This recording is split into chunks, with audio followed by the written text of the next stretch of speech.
Ace, brother, how you doing? Hey, the one and only Kino Isaac. Hey, what's going on? This is only face to face with you. Ah, yeah. How's your morning so far?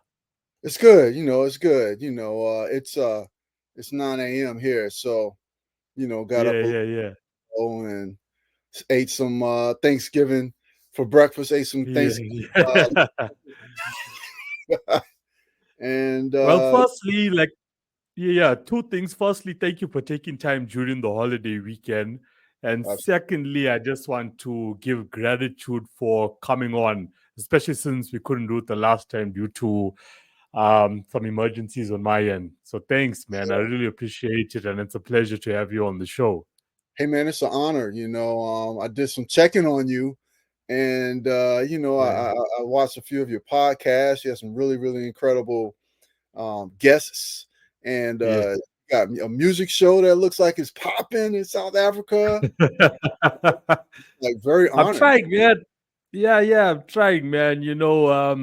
I've taken the long road, uh, enjoying the journey, facing the challenges. Challenges will never stop. Yeah. I guess musically for myself, what I'm trying to do here in South Africa is just bridge the gap right now Mhm. within the music economy, especially when it comes to the lower class, due to lack of opportunities. And guys are still, their mindset or their way of thinking at the moment is still old school. It's still on that traditional system of, I'm going to keep pushing out demos to record labels, hoping a label is going to sign me. I'm going to get this 360 royalty deal. I'm going to sign my life away because they don't understand how the game actually works. Yeah. So, besides being involved like in production and running my own independent label, like I've started off, also with consulting. Mhm. And the podcast is one component of it, for these guys to actually listen to so they can educate themselves on how the business actually works and how they can actually convert their mindset. I understand, yes, as an artist, you want to get into studio, no matter what kind of artist you are, whether an author, musician, painter, but to do that conversion to entrepreneurship where you can actually run your own career by yourself. Yeah. So I'm bridging that gap. I'm grateful and I'm so blessed that with the work I've put in over the years, that I could, network with guys such as yourself, overseas, mainly in the States, Yeah. to actually, get licensing deals for mainstream artists to feature on tracks with these guys so they can use that to actually build their brand, build their career. You know, Unfortunately, not all are committed, to playing it out. It's long term, which I try Yes. to explain to Yeah. them. It's not going to happen overnight.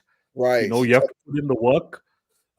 Those days, even now, if you sign yourself over to a record label, cool, they're going to handle, your marketing, your PR, your studio time. They going to handle your publishing. Now, Mhm. all of those things you can do yourself as an Right. independent artist, Yeah. but it's going to take a lot more work from you as well. Yeah. So even though, come a long way with it, it's, still a long way to go for some of the guys, Mhm. even for myself. So that's what I'm trying to do musically, Now, and So you I'm say grateful.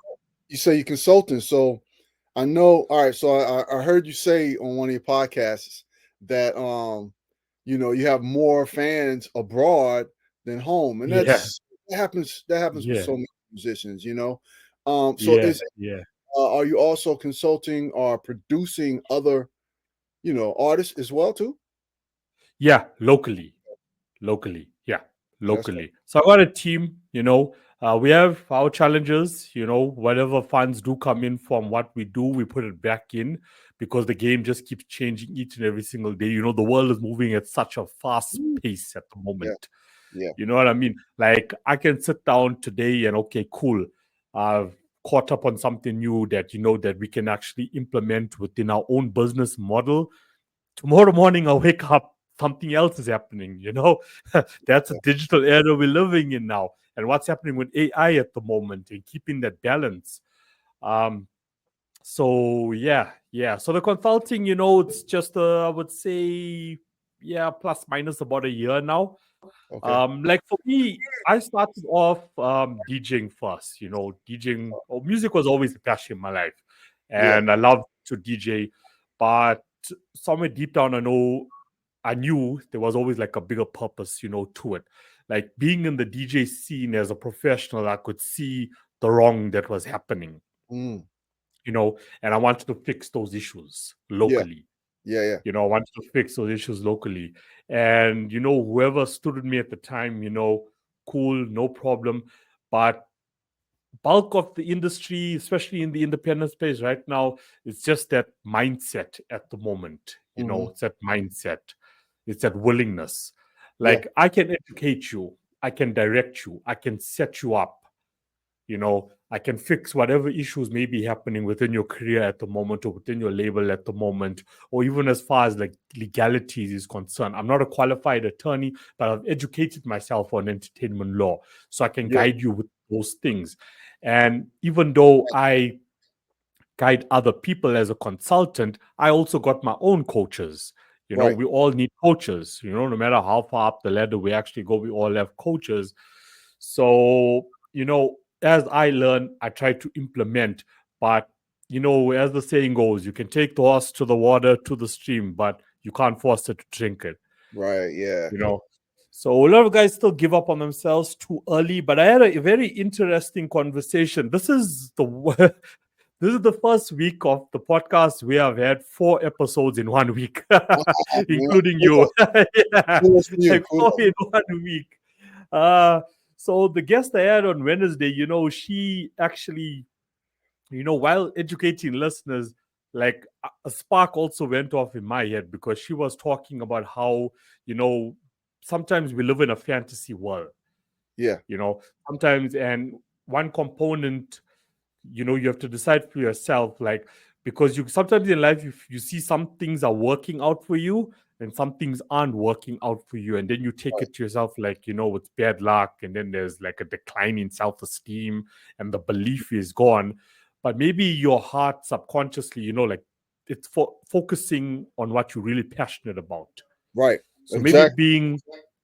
being a DJ, I'm using this as an example now. Maybe being a DJ or what I wanted to be, or if I'm a songwriter where I wanted to be, isn't working out because my purpose is actually something else involved in the music industry, and maybe I need to focus there because that's sort of like a fantasy. Yeah. So that's quite an interesting one. I'm uploading that episode tomorrow, so you can also listen to that, what she had to say. Cool. I was mind blown by it because it made a lot of sense to me.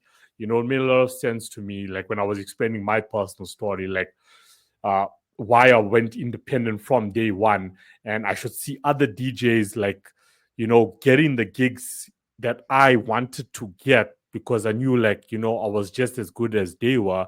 But now after chatting to her, it sort of makes sense to me that it wasn't meant to be. It wasn't my purpose. It wasn't God or the universe had planned for me. It was a Hmm. component. That was where my fantasy is. See, so if I eliminate that and then I look at the podcast and the label and what I'm attempting to do for independent artists, that's actually my purpose. That's where I'm supposed to be focused on. That's why that works out for me. Yeah. So it's more complex than that, but when you listen to the episode, I you'll look get a forward you'll to get it. an idea. Yeah, we'll get an idea. So I mean, man, this is gonna be a fun episode, but also an emotional one based on Okay. all the information that you provided to me. Yeah. But Yeah. I guess we can start. What I love to do with guests is I love to go back, to day one where you guys started, because the stereotype out there, and I'm sure you will agree with this, is like if you have found some sort of success in whatever it may be, it came easy. Now we both know it doesn't come easy. You know what I Yeah. mean? It doesn't come easy. No. We never just go from 0 to 100 overnight. Boom, that's it. If I can do it, if Ace can do it, anyone can do it. Yeah. You know, you just need to evaluate what that blueprint is for you. You know, get that self-awareness going on, stay focused, discipline yourself, put in the work, put in the time, Mhm. invest where you need to invest. Yeah. Like even as a consultant, there's so much that I can also do for free, Hmm. because I also got overheads to cover. So when it comes to, okay, cool, I can do ABC for you, but you're going to have to pay for this, then it's like, oh no, Kino's trying to rip me off, you know? You're dealing with that sort of mentality. So if you're Right. not willing to take the risk and willing to invest, I mean, I've invested a lot and I'm still trying to catch up with all those investments I made while still making more investment because I got a vision. Most Hmm. don't have a vision. They don't know what their purpose is, you Right. know? Like the conversation I had with the guest on Wednesday is like people don't know why they want to do what they want to do. Why do Hmm. I want to be an artist? Why do I want to be a rapper? Why do I want to be a songwriter? Why do Hmm. I want to be a composer? Why? There has to be something bigger behind it, Right. you Yeah. know, Yeah. because you become an influencer within your community as an artist, you know. But yeah, that's what's up on that end. So I Yeah, mean, so let's see. as far as where it all began, and yeah, well, okay. I do believe that some people, I really believe in past lives and whatnot, because you can't explain how a 6-year-old like a Beethoven can write symphonies. You know, like you can't explain that, man. Yeah. 6 years old. You know, I believe that he had learned that in past lives. So I do believe that sometimes you come with just a natural talent, right? But I personally believe and have seen in my life that natural talent only takes you so far. So if you have a Mm. natural talent and you see that raw talent, I like to call it, a lot of people call it, then you have to put a lot of work in it to see long-standing success, not short-term success, but long-standing success. And like you said, that's where a lot of the hard work comes from. And I really started out doing music. I was 19 years old, fell in love with my high school sweetheart, and I was at that point, I was um going to college, continuing my post grad work, and but I already had a job as a manager at a waterbed store, and that was my life, being a manager and making money and raising a family and that kind of thing. But 5 days after we got married, she got killed in a car wreck, and my whole Yeah, life, yeah, yeah, yeah. you know, Condolences about that. yeah, thank you. And that was a long time ago. I was 19 then, and I'm 58 now, so that was a long time ago, but it stays with you for a long time. If someone like that is very meaningful to you, it stays with you, really forever. It's just a matter of the healing and how long it takes to heal. But you never forget, and your heart never forgets. But, Yeah, yeah. that's when I started writing. And coming from New York, and I was raised up in Jacksonville, I was into the hip hop age back then. We're talking about, the late 80s, so I was in the hip hop age. So I was doing I had like a little hip hop group, and I was writing these songs, because I had to express myself, and I was writing these songs through hip hop, and I had like a little group, a little, it was like a hip hop breakdancing group, and we was so corny. Oh my gosh. And, you know, um, after a couple of years after about a year of trying to make something happen with that, I decided to leave where I grew up at, where I grew up in Jacksonville, Florida, to go back to New York and go back to school. And then I got, I took film, I studied filmmaking, but at the same time I was in the studio doing music. So I was in school for filmmaking, but doing music on the side. And I did a couple of things. I think I spent about 19 years. I had my own studio. I lived with, at one point, Greg Nice from Nice and Smooth. We lived together for a while in New Rochelle. I lived with Vance Wright, who was a DJ for Slick Rick. I lived with him. And I did a lot of stuff. I lived with a lot of people. I lived with Instinct's manager, and nothing really, really happened in the music industry for me. And I was with it for about 19 good years. Met a lot of people, produced a lot of music. I had a spec deal from a studio. The only two things I really did is I did like this remix with Greg Nice from Nice and Smooth with New Kids on the Block, a song called Dirty Dogs. I played the keys on that, Dirty Dog. And I love house music and dance music. And we had like this little independent record label, me and my partner, Damani Saunderson out of Brooklyn. I was in New York, and his brother was Kevin Saunderson, who is the founder, one of the three founders of and pioneers of techno music, And I produced a song called "Share My Life" and a couple of other songs, but "Share My Life" was the only one that was released. So I had those 2 songs that came out in 94, 95, long time ago. And that was kind of it in 19 years. All of that music and, deal with a studio, Calliope Studios. They gave me a deal and free, studio time and doing all of the music I wanted. That was it. So I quit. That was it. I needed to kind of find something else. And I went into education. So I taught school for about 13 years. And, worked hard, worked up from the ranks from substitute teacher all the way to a credentialed teacher to teaching teachers to a director of education, and that took quite a few years. And there was this void in my heart, like, when you're a creator, you have to create this. Yeah. And there was this void. And I remember I started writing again. I was reading a lot of philosophy books. I have tons and tons of books that I read, from Khalil Gibran, to all kind of just authors and philosophers and poets, and I just started writing, and trying to write and self-publish at the time. It was terrible stuff at that time. And eventually that void was so big that I quit my six-figure job as a director of education and went back into being creative. And I tried to learn how to write. And what I used to tell all of my students about, the process is, and what I've learned myself is, as a creator, most creators have this conflict of wanting to do 2 or 3 things. You can write, you can, do this, you can sing, you might be able to dance, you might model, you might be able to draw. We're a creator, and you want to do all these different things. And unless you go to school for it early, like you're 6, 7, 8 years old, and you start doing it, your parents put you in it. A lot of us start, exploring those routes around in our 20s, when we're, it's time to get a job and work. And it becomes very difficult to be focused, and that's where most of the people that I've met run into brick walls and can't find success, because they have to pay bills, they have to work, and at the same time they're trying to be creative. Now, as well as anyone, being creative takes a lot of time. It's a lot of Yeah. time making mistakes, making terrible stuff before you can kind of mold it into something that's really good, and that time, if you're working or have kids or this, and it's almost impossible to do.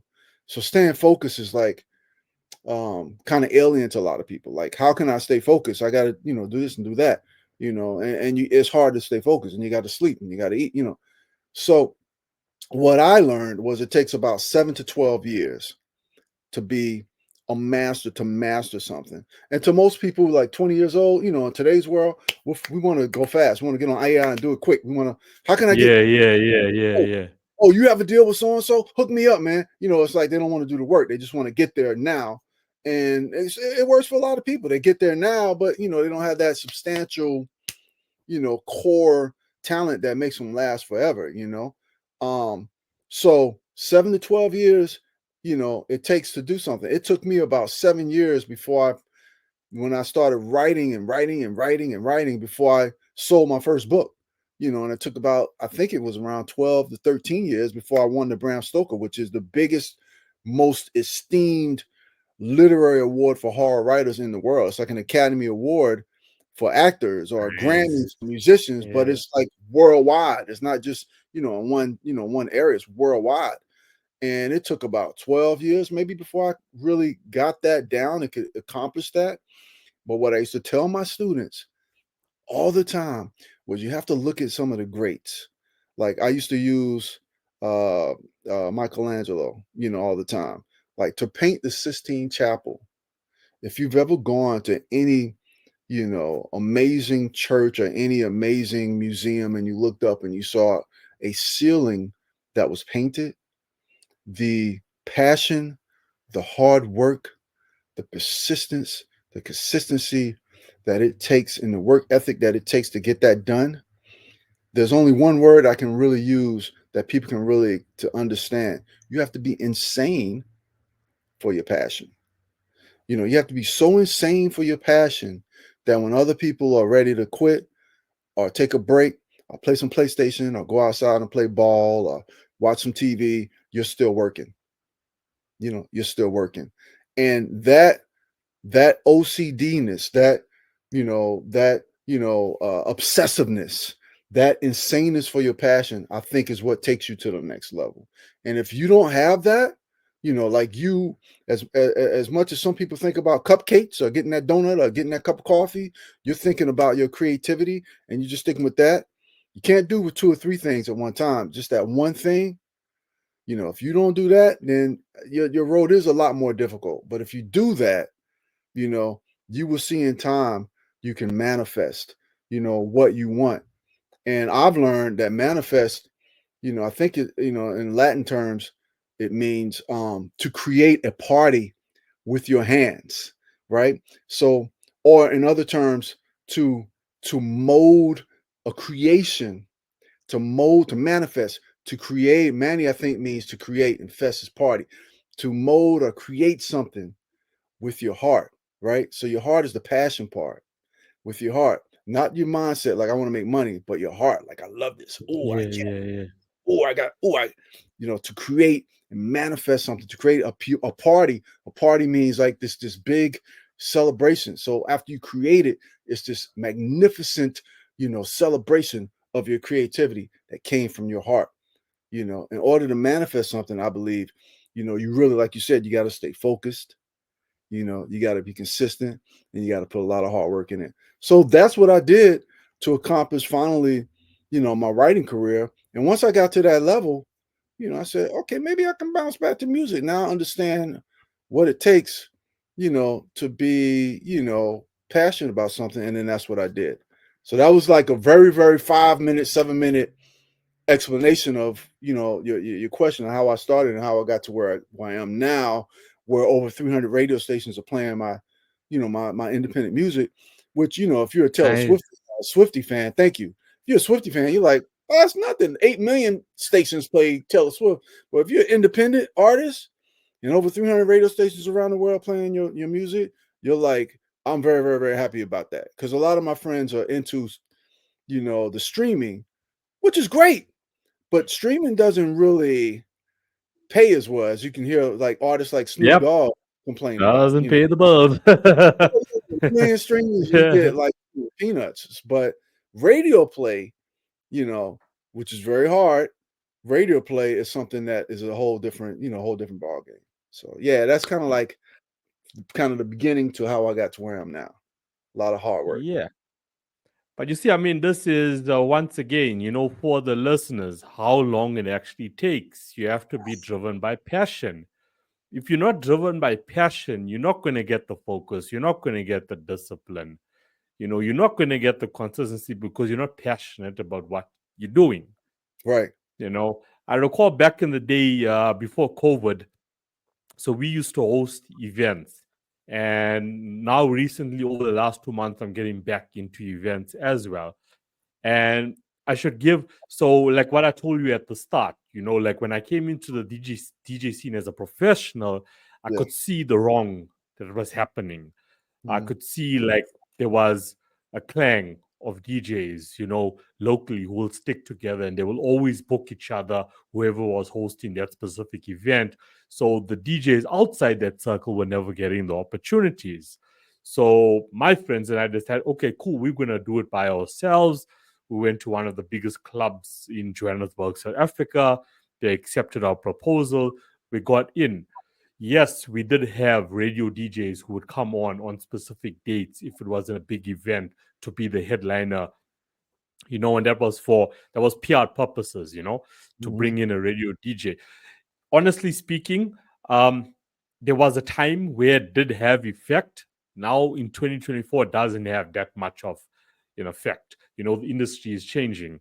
Yeah. But I mean, I should pull in like a lot of DJs who wanted an opportunity. They would reach out to me and Kino, would you be willing to accept me to play at your event and I'll do it for free? And I'm like, cool, yeah, this is what we're attempting to do. So come through. This will be your slot and play.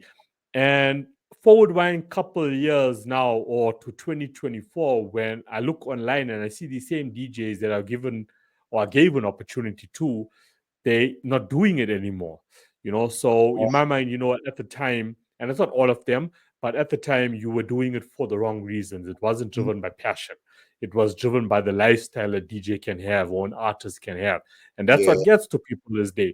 So we look at the likes of, Rick Ross, for example. right. We check Rick Ross, he's online, and, there's flashing his Ferrari and his house and the lifestyle and the parties.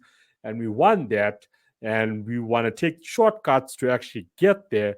But Yeah, what people don't realize is by taking that shortcut, because that's what you want, you're going to find a lot of unhappiness, you know, in doing so. yeah. Because you've just taken like a short, it's not what it's about. It's not what And, being an artist is about, yeah, you and your know. material isn't as strong enough, or it doesn't last long. So, where's that next hit? Exactly. Where's the next hit, buddy? So yeah. Yeah, yeah, it really doesn't. As you said, it really doesn't last long. It's like there's a difference, and I mentioned this week as well, between joy and happiness. Mm, When there's passion, you enjoying the process, even when things are like really not working out for you. Maybe your track isn't doing well. Maybe you're not getting performance royalties, as you mentioned, getting your tracks on as much radio stations as you can. yeah, um, you know, Whatever it may be, maybe you're not getting those gigs. Um, but I mean, firstly, that's part of the game, it's part of the game. You have to accept that. But you keep going. You don't just like, give up on it. right. And on that note, so like rejections, all creative artists endure rejections, and you can Yeah. look online and find some of the biggest stars when they got started who rejected them,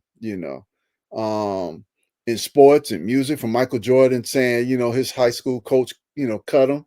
It's so many stories about that. And I have one. I remember when I wanted to write my first, after I'd written a couple of novels, I wanted to write my first short story and get it out there. And so I was a little obsessive. Yeah. I submitted 7 different companies every single day for 6 months. And there's hundreds and hundreds and hundreds of, maybe thousands of Wow. independent Wow. Yeah. publishers out there. I submitted 7 times every single day and for 6 months. And when I tallied up the numbers, I received 582 rejections.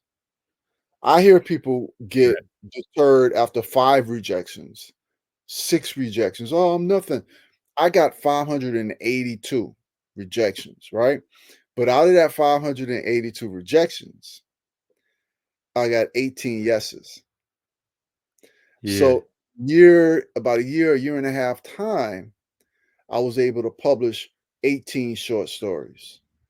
Some of them republished, but 18 to 18 different, people. And for my colleagues, they were like, "Oh my God, 18 stories. That's like one a month. That's more than one a month. That's incredible." You know, they Yeah. see, they see that as incredible, but bruh, I got through 580. So it was a lot of no's. It kind of averages out Yeah. like Yeah. 18 every 20, Yeah. every 20 no's, I got a yes. But it just Yeah. shows you that sometimes no, I always think in my mind, sometimes no means not yet. You got to add a T and a yet to it. No means not yet. You got to keep plugging away. Sometimes they have an artist or an author with the same kind of style. So they're like, oh, it's too similar. We don't need that. So it doesn't mean you're not good. Sometimes you got to polish it up. You got to get stronger. You got to keep working. You got to get better. Or, maybe that thing that you created, okay, move on to the next thing. Don't just stick with that. Move on to the next thing. Create the next thing. You got to keep studying. You got to keep, learning. I'm still learning as an author. I'm still learning. As much as I know, I've taught classes, I've done seminars, I've done lectures, and I'm still learning. I think you never really stop learning. But you just got to keep going, keep going. And like you said, technology, really technology advances as we sleep. So every day something new is happening, and Yeah. and the paradigm changes, it shifts, and so you got to kind of stay up with it, to be able to stay in the game sometimes. So you got to, rejection is part of it, but you got to keep plugging. You Yeah. can't quit. You can't quit. If you love it, you can't quit. Yeah, okay, I got That's it. 3 kids. I got a mortgage. I got this and that. I can't be in the studio 18 hours every day. I got to work. So you got to figure out how to, you know, what's important to you. Like I had to, when I was doing the education, directive education, I get up at 4 o'clock in the morning and write, and then go to work. Yeah, yeah, You know, yeah. yeah, you're gonna be tired. You're gonna be tired. You're gonna be tired. Yeah, But yeah. in the long run, it's gonna be worth it. When everybody else is sleeping, everybody else is out partying. Yo, let's go out to this thing. No, I can't go out. I'm in the studio. I'm working. Or I'm writing. That's it right there. Yeah. That's it right there. That's it. Just I mean, Walt Disney, for example. Like, the story on Walt Disney, he submitted, I'm not sure which company it actually was, and they told him you're not creative enough. Look where Mm-hmm. Walt Disney is today. The creator of Canva, she got rejected 100 times, Wow. 100 times, and look Yeah. what Canva is doing for all of us today I as used to. far as Yeah. creativity is Yeah. Yeah. concerned. I read the story of Google. I got the book. I can't recall the number. I think it was 130. I could be wrong. But somewhere around there, that Google got rejected by investors 130 times. Oof. Okay, I'm using 130 times because I think that was the number. I may be mistaken. So I'm just Yeah. going to Yeah. use 130 as an example. All part. But Yeah. 130 times. At 131, they got the investment they needed. Now it's one of the biggest tech companies in the world. As I said, some people get rejected once and it's like game over for them. Come on. But Yeah. it's just how it's how the system globally was designed, because going through the traditional school system, we were always taught to pass, and if you fail, something is wrong with you. You're getting criticized by your teachers, by your family. Yeah. Friends are laughing at you. But in order to really succeed in life, you have to fail To and learn. fail. I recall my consulting coach. He said, if there's something going wrong in your career at the moment or in your business, you really need to quantum think it. So take a piece of paper, write down what that problem is, write the answer to that problem. Whatever that answer is, go deeper into that answer. Just keep going, Mm-hmm. quantum thinking, quantum thinking, quantum Mm-hmm. thinking, quantum thinking, till you get to what is the problem. And as being a creator, if you've just released your first track and it's not doing well, or you've just released your first book or short story is not doing well, keep in mind it's your first one. It's your first one. Um, if I go back and I listen to my first DJ mix I ever made, or the first production I ever put together, and then I compare it to what I've put together in 2024, it's two different things, Light because I years. just kept going. Yeah, Yeah. because you do something, then you learn from it. And you say, okay, Yeah. cool. And learn to take criticism as well, positive Yeah. criticism. I told Yeah. another friend of mine the other day, he runs a restaurant. And unfortunately, over the last 2 months, I've been attempting to help him wherever possible to get it going. And unfortunately, he works for a guy who just gives him a hard time all the time. I'm not sure Mm-hmm. because he's trying to push him to get the best out of him, or he's just one of those guys who just, want to give people a hard time because I got a lot of money backing me up and this is my venue. I'm actually going, with that. That's the type of guy he is. And I told him yesterday that, look, we live, we learn, we grow. Yeah. So Okay. yeah, just like off topic a bit, like one of the ideas I brought to the table with him is to have a date night each and every single Friday. And the first time we actually implemented it, we had one couple that came into the restaurant. We went all out for them. They ended up, speaking to their friends. The next time they came, we had 5 couples. Mm-hmm. So there were a bit of delays and so on, with the food on the night. And yesterday he was telling me he got feedback from one of the guys who actually attended the event. And he said, yeah, they were getting a bit restless because the food wasn't taking time. So for him, and also like a bulk of artists out there, they take it to heart now. So I told him yesterday, it's positive criticism. Mm-hmm. So now the fact remains is when someone actually comes back to the restaurant, because the guy came back to buy something else. So it doesn't mean it's personal. If it was personal, he Right. wouldn't have come back there and supported you again. So the fact that he's coming back and he's telling you, look, this is how we felt on the night, it's positive criticism. Now Mhm. you learn from that.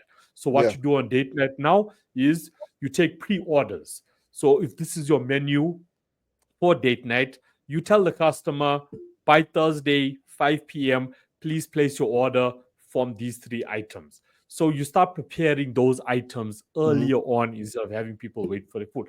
So, that's how you live, you learn, you grow. Like, I love criticism, Yeah. whether it be good, whether it be bad, give it to me, Yeah. give it to me. Like, honestly, give it to me. So, I mean, I had a function yesterday. It was a wedding. I was booked to DJ. Um, I keep a good relationship with, my clients as well. So I also told her, please give a review, positive or negative. Yeah. Because if it's positive, yes, the playlist are now moving in the right direction. If it's negative and you say, quick, we weren't happy with this or we weren't happy with this, at least I know, okay, this is where now I need to work on. I want to touch on something with that though, too. Criticism. So what I know now is I couldn't have done anything that I've done without a team. And what I mean by team, I don't mean like traditional team. I mean without mentors and without people who are really great in the industry, kind of guiding me, encouraging me, and critiquing me, right?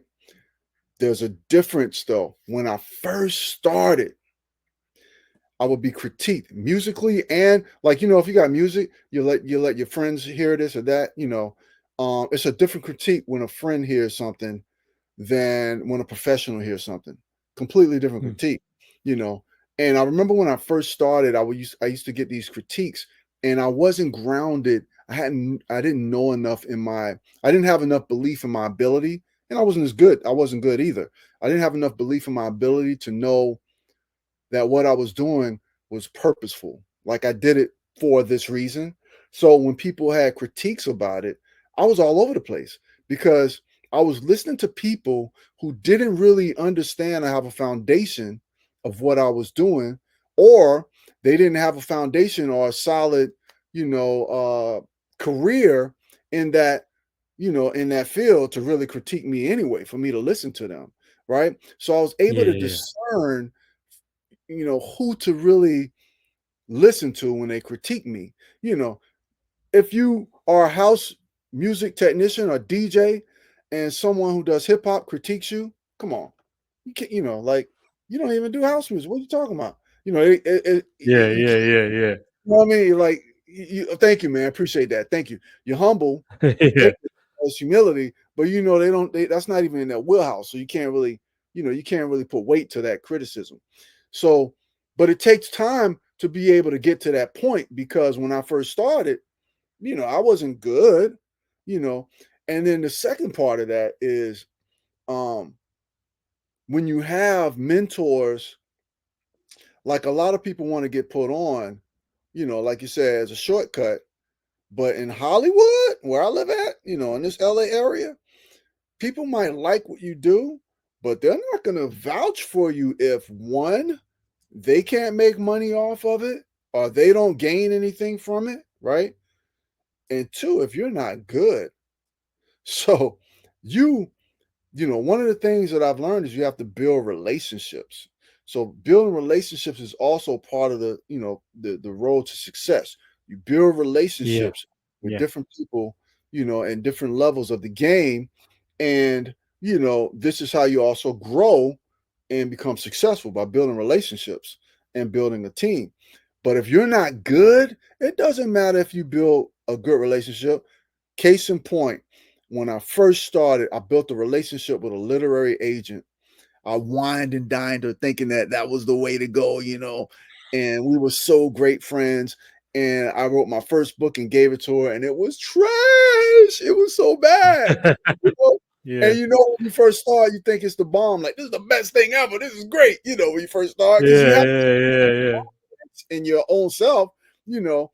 But when I look back, I'm like, that was trash. And she knew it was trash. She was like, Ace, this is what we call a kitchen sink book. You got everything in it, but the kitchen sink. You have You have spies in it. You have zombies in it. You have vampires in it. You have natural disasters in it. You have. I'm like, yeah, it's exciting. That's what it's supposed to be. She said, no, honey, baby, you know. Do you even read in your genre? I'm like, oh, I'm supposed to read books in my genre. Like I'm supposed to study the same type of art that I'm doing. I'm supposed to study that. Yes, you need to know what's hot, what's not. What's Yeah, accepted. yeah, yeah, yeah, yeah. In order to know what's hot, what's not, what's accepted, what's standard, what all the tropes are, you got to be into it. You got to listen to it. You got to live it. So you can't be a country star and not know what country music is. You know what I mean? Like, and not Yeah, like, yeah. like if you come in the Yeah. game and try to be a country star and you don't really live that life, they're gonna look at you like, They're not even want to. You can't. It's hard to build relationships like that. You gotta immerse yourself into whatever that field is that you're doing to the point that you know all these different sounds. You know these DJs. You know these artists. This type of genre, this book.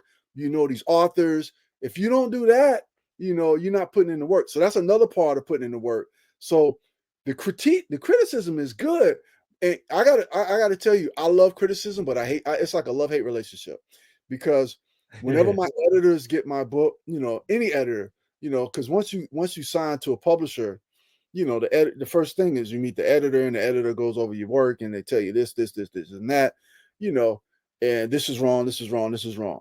Every time I get that, I'm like, they don't know what they talking about. Shut up. I'm like so mad at them. Like, but then I say, dial it back, Ace. They're on your team. They're trying to help you get the best product. Yeah, yeah, So you dial it back, yeah. and I listen to the critic. 100%. Yeah, and then I to some point I do what they ask. But sometimes, like I said, when you get to the point when you're writing with purpose and you know why you did what you did. For example, in music, there are many types of sounds. So if you're a producer, you can create a sound. And so, like there are some sounds, like some South African sounds that I forget what you call that type of music. Doom, doom, doom, doom. It's like really popular now. If you listen to the snare is very soft. It's a soft snare in the background. But the bass line is boom. The bass line is what, really drives the music. And everybody got their little dances to it. Whatever that type of music is called. I forget what it's called. I'm bad with names in We're talking regard. about Amapiano right now. Yes, right? The snare is soft. Amapiano. Yeah, yeah, yeah. Yes, the snare is soft, right? So if you're a creator and you know that the snare is soft, but you're a different kind of creator, and you're like, you know what, I'm gonna do a loud snare. Whatever, I'm gonna do a loud snare. You're the only one that's doing a loud snare. Everybody else is heavy bass, boom, boom, boom, you know. Yeah, But you're yeah. doing a heavy snare, and everybody's like, somebody said, man, what are you doing? That's not the right sound. But you know what you're doing, and you do the loud snare. Somehow it works, it jumps off, and now you're the only one that has that loud snare. People follow that trend. So sometimes you do it purposely, but if you do the loud snare and you don't know that everyone else has that soft snare, like you don't know that that's the standard, now you're on the wrong foot because you don't fit in. But if you do it with purpose, like I know everyone has a soft snare, but I'm gonna do mine loud because I wanted to go raka, I wanted to be loud. You do it on purpose, that's when you can hear the criticism and say, I know that this is wrong, but I choose to do it this way because being creative is all about breaking rules sometimes once you know the rules, right? Yeah, yeah, So, yeah. yeah. Learn the rules so we can master to break them. That's Yes. being a creative. Yeah. Yeah. You got to I learn them. actually got them. Robin Sharma. Are you familiar with him? No, but I'll look them up. If you text me, Yeah, send me yeah. the No, info, I'll look 'em up. he's an awesome author, and one of his books is called the 5 a.m. Club. And Okay. in the book, yeah, he says that but it was actually quoted from I can't recall the artist at the moment, but he actually quoted from that artist. It was a painter, it was a well-known, famous Oh, okay. painter. Okay. Yeah, Yeah. yeah, yeah. Master the rules so we can, learn to break them. Because as creators, we always need to keep innovating. Yeah. That's why we are not innovating. Like I get this a lot from people. Like, why do you want to fix something that's not broken? Like, how do you know it's not broken? As you said, you're not familiar with like how I'm looking at it as a creator and how you looking at it as an outsider. You know, we're looking at it differently. Right. We're looking at it very differently, Yeah. Yeah. you know. So that's it, Yeah, do you know what we're Right. talking about here? Are you in it to know what we're talking about here? Yeah. And then That's the thing. different artists might do it different. Like you get the same song, and Tina Turner might sing it different from Elton John, who might sing it different from Stevie Nicks, who might do it different from Jimi Hendrix, because he's gonna do it with the guitar, who might do it different from Winona Ryder, who might do it different from Lady Gaga, who might do it different from Madonna. But each one, they bring it's spectacular, but that same song, they might do it different. So as an artist, you got to realize, once you learn the rules, you want to do it your way until it really hits and people see that vision exploding. They're not gonna like understand what you're doing. They're not gonna understand if you're doing it different as a creator and being innovative. They're not gonna Yeah, understand. yeah. You got to realize, you can take 10 of the greatest artists of all time and give them one song, and it will be different with each one. It's the choices that they took. It's their style, the way they took it and made it their own. They created their own. They did their own style. Prince would do it different from Michael Jackson. They did their own style. Wyclef Jean would do it different from. You know what I mean? They created their own. They brought who they were, their own personality into it, and it's different. Same song, but it's different. And that's like how you have to approach when you do something, because what you want to do, I was always taught, when you want to do something, if you put your own experiences in it, your own experiences that no one else has experienced, that's what makes you unique. If it's your voice, the way you sound, whatever you do, that's what makes it unique. I always say you gotta think about the chocolate chip recipe. I call it the chocolate chip approach. If I'm making chocolate chips, Kino, what's the number one thing I have to have in my chocolate chip cookie? Chocolate chips, right? Chocolate. Well, it's not a chocolate, chocolate chip, chocolate chip. So Yeah, you understand you're taking something that is already there, right? But how do I yeah, make my yeah. chocolate chip cookie different from 30 other chocolate chip cookies where people taste it and go, That's oh my God, it. oh my God. I have to put my own different spin to it, my own little ingredients in it. But it still has to be a chocolate chip cookie. It still has to have flour in it, has to have chocolate chip cookies, has to have chocolate in it. Because if it ain't that, it ain't chocolate chips. But I take Yeah, this thing, this brand, right? And then I put my own little experience in it, my own little touch in it. And oh my God, this is a great chocolate chip cookie. Don't even have to be the best. yeah, You know what I mean? Doesn't have to be the yeah, best. yeah. Because, you know, 100%. yeah, I can eat different types of ice cream. They all, when I sit down and eat the ice cream, it's good. Different donuts. This ain't got to be the best donut I ever tasted in my life. The best, German chocolate cheesecake I ever had in my life. But oh my God, this is good. Then I might get a different cheesecake. Oh my God, that's good. Yeah, Thanksgiving weekend, I had pecan pie, I had berry cobbler, I had apple pie. It was all good. It didn't have to be the best, but yeah, I was like, oh yeah, my God, this is good. And as a creator, you don't, you can listen to the criticisms, but I really prefer listening to the criticisms of someone who's in that genre, who's doing that work. But at the same time, I'm not discounting people who aren't in that genre, because we all, for example, go watch movies. Everyone has watched many, many, many TV shows, many movies, and you can say, "Oh, that sucked. Oh, that was great." You don't have to be a movie critic to say that sucked or that was great. You kind of are, a master of it, because we've all watched TV shows and movies all our lives.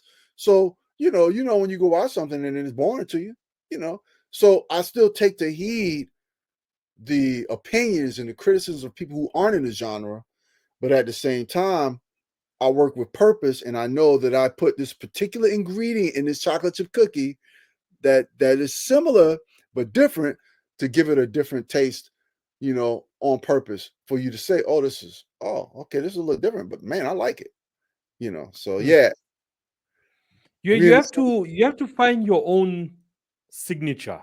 yeah, You have to have your own signature. yeah. It reminds me of the movie We Are Your Friends. Not sure if I you're don't know familiar with it, or if you ever watched it. So it's like a DJ movie, that. Okay, and this up and coming DJ comes across a well-known DJ, they meet at a club. They both smoke a weed together outside. And then the well-known DJ says, do you want to come with me to a party? And it ends up being such like a hectic night, so the up-and-coming DJ ends up like passing out at, the famous DJ's house. So anyway, the guy wakes up in the morning and he's like, okay, play me something. Play me what you've been working on. So takes out his phone, starts playing his track. The guy's like nodding, nodding, nodding, nodding. And then the only thing he says after that is like, okay, cool, we're done. We go. So, this guy's shocked now. What does it mean by that? So he gives him this opportunity to perform, to DJ at one of these parties. He's impressed, to become buddies. They go in the studio to make a track. And he tells him, you have to find your own unique signature.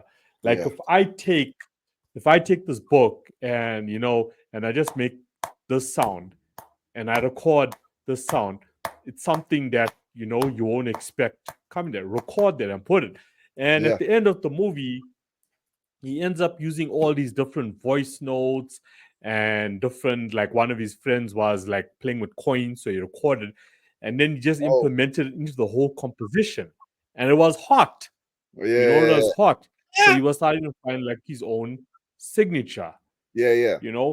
like as you said. I mean, there's 30 people out there selling chocolate cookies. If we look at the music industry today or any creative space, even if you're a writer, it's flooded.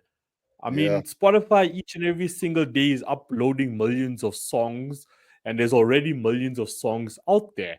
And what I tell guys is like, don't think, yes, the production process is hectic, and then we have to do, the art design and then the marketing, there's the pre marketing, there's the post marketing.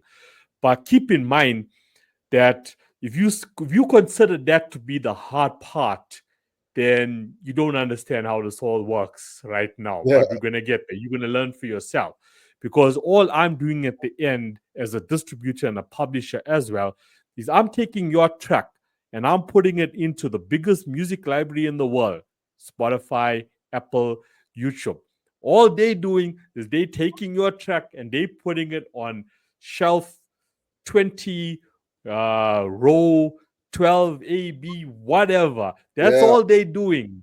You know, it's still your responsibility. It's still your job to get people to listen to that track. Now, Yeah. there's ways to go about it. Which way is going to work for you, completely up to you. You know, but you have to find different. You have to be diverse. Yeah. That's what Yeah. I've learned from myself. So if I got music out there, I can use the podcast to get people to listen to my music, or the people that are listening to my music, get them to listen to the podcast, Yeah. whichever. But somewhere, somehow, I haven't pinned it down yet. It has worked for me, hence why we are chatting today. Hmm. It was, Yeah. being consistent with the music and the podcast for 3 years. Okay, yes, been involved in it for a long time. But at the point when COVID happened, I was like, before COVID, I was 50-50. I had a full time job. I was doing 50% DJing and the events and so on. Then COVID happened. So, of course, now no more DJing, no more events. So yeah, I got a radio show as well, internet radio show that's also every Saturday. I had that going for me, so I'm like, okay, let me start just focusing on my music again. And I just started off like with publishing, marketing, artists out there to actually, reach out to me. Hmm. And um, as you started to move down, she actually like forgot what the point of the story was going to be. You're saying I marketing. had It's not, something going over there. it's not just putting it out. You have to do work. You have to do more work. You have to market it. You have to put more work into it than just putting it out. Was that the point? Yeah. No, there was something I was getting to and completely like slipped my mind based on what we were just like, talking about here. It's so random. It's so random. But it's what the podcast is about. I tell people all this time, I'm just showing people that we're also human. But there was a point I was getting to here in that period. Okay, maybe it'll pop up. Maybe it'll pop up, you know. But I wanted to get to like, like a point there. But I could just end off with that saying, you put in the music because it's still your responsibility to actually just like get people there. Right. That's all on Yeah. you. Yeah. That's all on you. You Yeah. know, But the point I was trying to get to by explaining a story, maybe it'll pop up, as we carry on chatting, where I was getting to there. Yeah. yeah, and you So make like, a great point. Go ahead. no. Sorry. What Oh, I you was say? just saying you make a great point because one of my mentors once said to me, and they're like one of the greatest writers of all time. They have tons of publishing deals and made tons of money. They're doing well. And they said even though they were the top publisher, they still have to do their own marketing, you know, um, because as what you said, there's millions of source material out there, and every day more and more come out there. And even though they're one of the top, they still have to do their own pushing and their own marketing to their own fan base, because it's important to connect with your base and your fan base. But at the same time, you can't just leave it into the hands of fate. When it comes to getting your stuff out there to the public, you have to do something proactive, as well. Once it gets out there, even if you have I have a publicist, as you know. So even if you have a publicist, you still have to do your own, Yeah. marketing, your own publicity, your own, pushing your own product as well. So yeah, that's part of that process as well as a creative. You just reminded me what the point was I was going to make. Yeah, you just reminded me now. So why I went back to, post-COVID focus on the music, and then I was like, okay, cool. Like I was doing TikTok videos, but I'm not a fan of TikTok anymore. Like I love to test different platforms, and I'm like, Yeah. okay, you know what? Facebook works for me, Instagram works for me, LinkedIn works for me. Just because TikTok is popular doesn't work for me. So I'm like, okay, cool, let's leave TikTok. But I recall during 2020, I was still doing like these TikTok videos. It was all me. And I'm like, okay, are you familiar with Gary V? With what? Gary Vaynerchuk? Gary V. Gary Vaynerchuk from the States.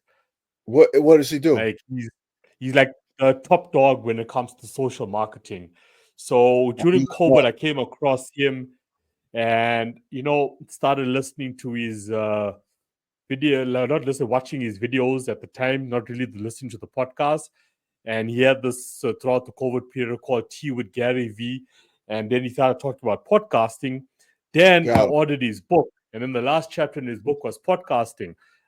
The same day I finish off that chapter, I get like, the cheapest condenser mic I could get. And I just start doing a podcast. I just started talking, just started talking and talking. 2021, 2022, 2023, each and every single week, I did a podcast episode. It was just me, it was alone. Yeah. Throughout the week, I'm reading up on what's happening in the music industry, giving my opinions on it, what I'm doing at the moment with my own record label.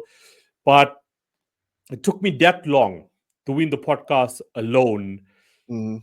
for someone out there how the music got linked to the podcast because it complemented each other, because now one of my other coaches also said that whatever you do, make sure it complements the next. Mm-hmm. Like don't be like, I'm a music artist, but then I'm also getting involved in being a dentist. It doesn't complement each other. You know what I'm saying? So Yeah. always do stuff that complement each other. Yeah. So I started complementing the podcast, talking about the music industry while still doing my music. And that's when agencies started reaching out to me, which was 2024, to say, hey, we would love to promote your podcast to our clients. And, look, here you and I are talking. Yeah. So somewhere out there, it all starts complementing each other. Then you end up in Mm-hmm. situations like this. And now I'm getting growth also now with the podcast. And from the podcast, the viewers who come on to listen to the podcast say, okay, cool, let's check Kino reviews. And it's happening, it's happening. And then you get positive criticism back also from guests. Like there's a publisher, his name is John Goodwin, also from the States. Yeah, I know So he John has his Goodwin. own, I saw John you. Goodwin. Yeah, Yeah, yeah. I've known him for over 10 years now. He's a good guy. Yeah, is it? Yeah. Yeah. Nah. That was also a phenomenal conversation, and what he's doing for authors as well internationally, with the opportunities that he's actually giving them, and he's doing it for free. So I was quite like, impressed about that. Yeah. So he said send him a link so he can listen to some of my music. So I was like, cool, sending my Spotify link. And because during the conversation, we were also talking about how you perfect yourself, as a writer, Yeah. you know, and use an example of, like, yeah, I'm a drummer, but, you have to keep perfecting yourself as you move along. And then you listen to a track that I released last year, and then you listen to a track I released this year, and he's like, yeah, he notices the difference. Of what I was saying is that the more and more you do that one thing, the better you get at it. Right. You know, it's not Absolutely. always the same. Like myself, like I got a team, for the beat itself, and then I got like a vocal team that handles the vocal recording in South Africa. It's not always easy, especially when you're dealing with an artist who doesn't want to invest in themselves, like with vocal coaching and just focusing on that. So they'll come on a track and it might not sound as great. And Yeah. then next you come across a guy who, he just flows. He just flows. Of course, then the sound is going to be much more better. Yeah. So yeah, but I love what you were saying. So you got that, whole point as well. Mm-hmm. But yeah, that was also like an awesome conversation, now interacting with authors, because that's the direction we're going now, because like your publicist also reached out to me and he's like, do you do authors? I'm like, yeah, I did like one person, but it was more like, she was a musician first and then she started like also writing a book. But I was open to it, because I Yeah. want to deal with all creators, because all creators out there got something to share. We all in the same industry, whether you're a musician, you're a painter, you're an author, we all Entertainment. creators. That's right. Yeah, exactly. So, and I noticed one thing, when talking to a musician or a label owner, and I'm talking to a creator, I'm talking to like John Goodwin now, who has his own publishing companies. It's very familiar, closely linked Mm-hmm. challenges that are faced, very closely linked. Mm-hmm. But yeah, that was awesome. That was awesome. So, like with your name, you were Yeah. named after a king. Is that like Yeah. ancestral? Yeah. Well, is it ancestral? I will answer that as yes, because of what I was taught, that it's all ancestral. But I know what you mean. My father was a student of African history, especially ancient Egyptian history, as it Yeah. tied in to blacks and African Americans and people of African descent. And so he named me after a king of Kush, which became, I'm sorry, king of Kemet, which eventually became Egypt. And so Kemet became Kush. Sorry, I'm going Kemet. And African king named Acemandese, and Nzondi is also a name which has its origins in a few different places of Africa. Ghana, a few different places in Africa, Nzondi. And so so he named me after a king, and for a very long time, I didn't embrace my name or that heritage. I didn't understand how important it is to embrace who you are and your name and how that can play a part in Yeah. your destiny. Yeah. And when a lot of people, they look up their names and what their names mean and the etymology of their names, a lot of people can see how it ties to who they are today and how that name empowered your path. It's amazing how that works. Your name can empower your path, especially if you embrace it. And so I took the first three letters of my name, and my name is Acemandese. So I took the first three letters, ACE, and just kind of took the name Ace. Now, as a kid, only one person, Randy Austin from Jacksonville, Florida, we went to school together, Randy. He used to kind of joke along. And so Assy and my last name's Hall, that can kind of go with asshole. So asshole doesn't work well with me. Assy Hall. He used to call me asshole. Um, I threw Antonio in the middle, and Antonio is simply a name. Yeah, yeah. Was my Spanish name in Spanish class in ninth grade. And so I became Ace Antonio Hall, just to break up that Assay Hall, Ace Hall, Ace Antonio Hall. But it wasn't until I embraced my African name in Nzondi that I started really seeing success with my career.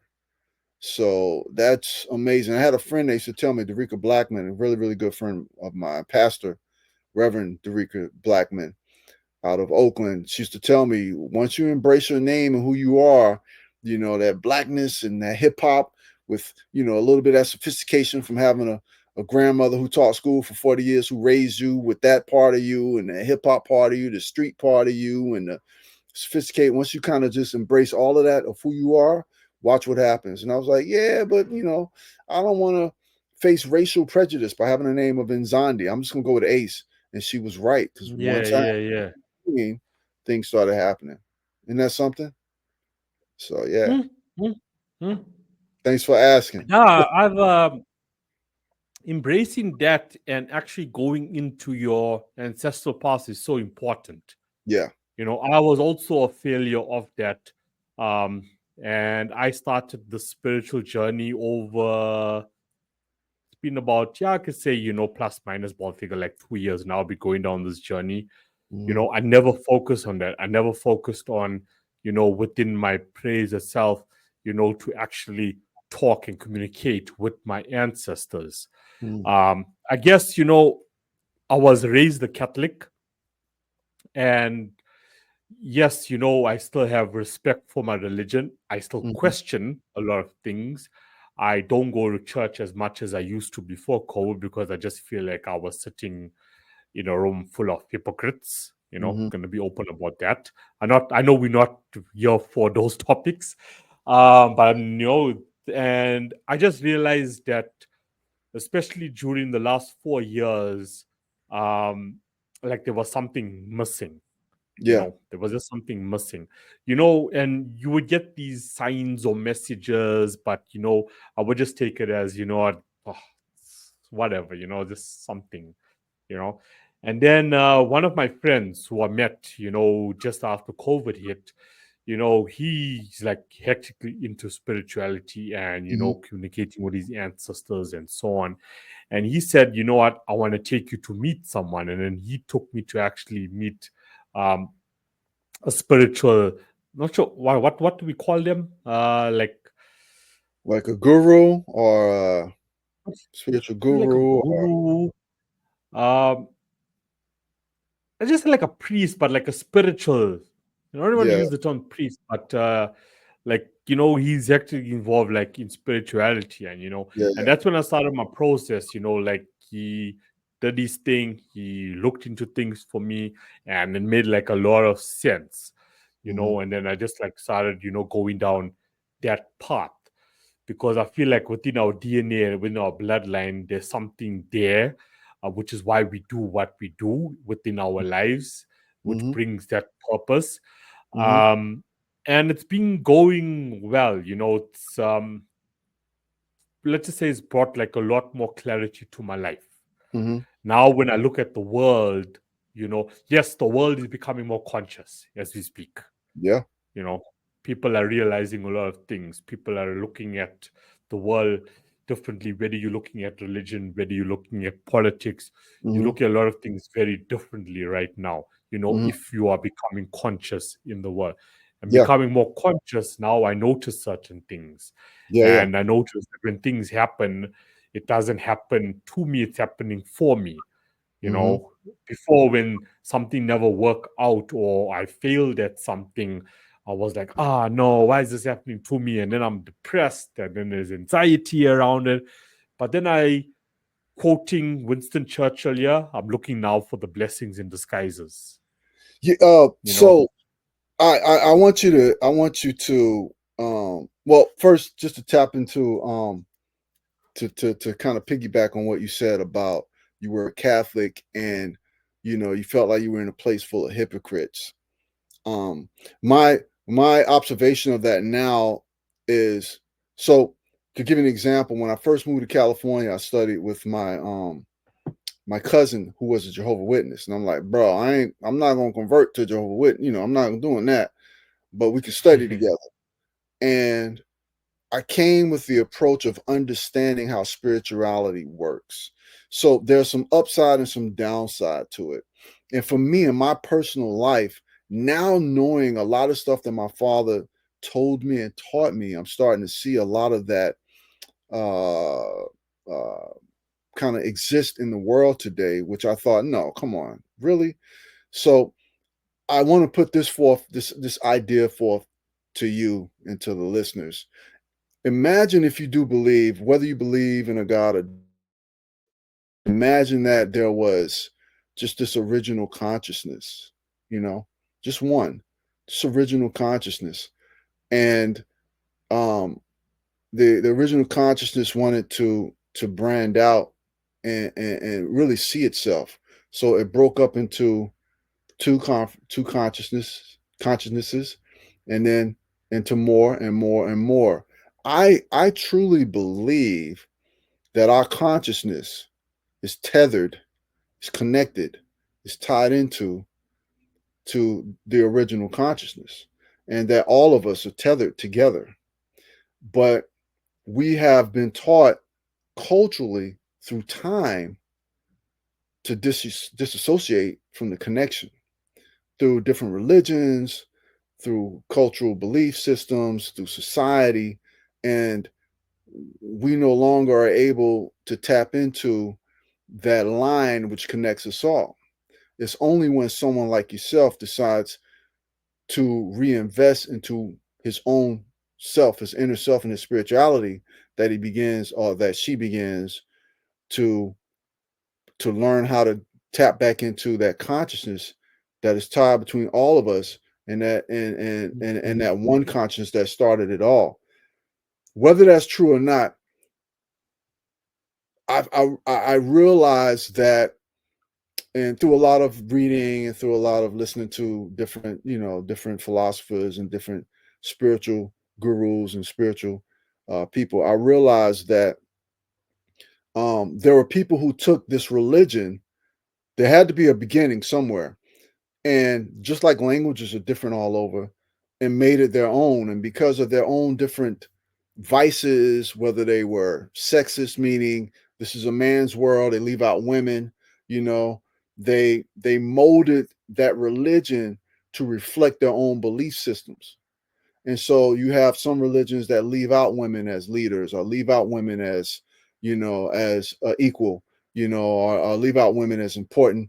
There are some belief systems that leave that out. And then there's some that include them. And then there's some that once left them out, but now, you have female priests and female rabbis, that now include it, through time. But there are belief systems that left it out.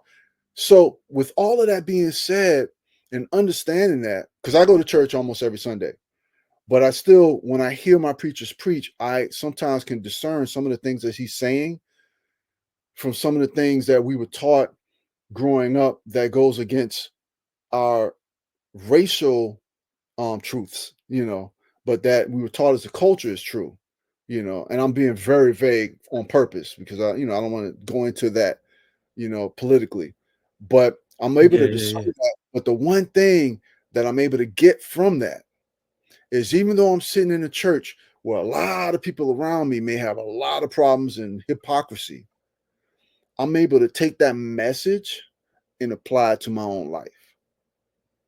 So I can sit in a church full of hypocrisy, but take that message and apply it to my own life.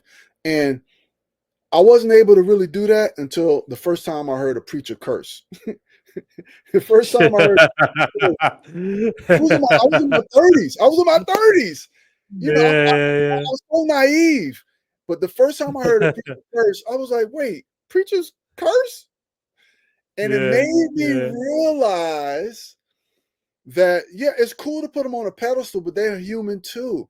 And of course, we know preachers, everyone does bad stuff. Popes do bad stuff, things that are unnameable, but the message. So sometimes it's human nature to take the person and their message and put it together and say it's all bad. But taking it from my own account of my father was like, black this, black this, black this, black this. And it made me start dating all types of cultures. I'm like, that is too much. You're racist, and it made me start dating other cultures.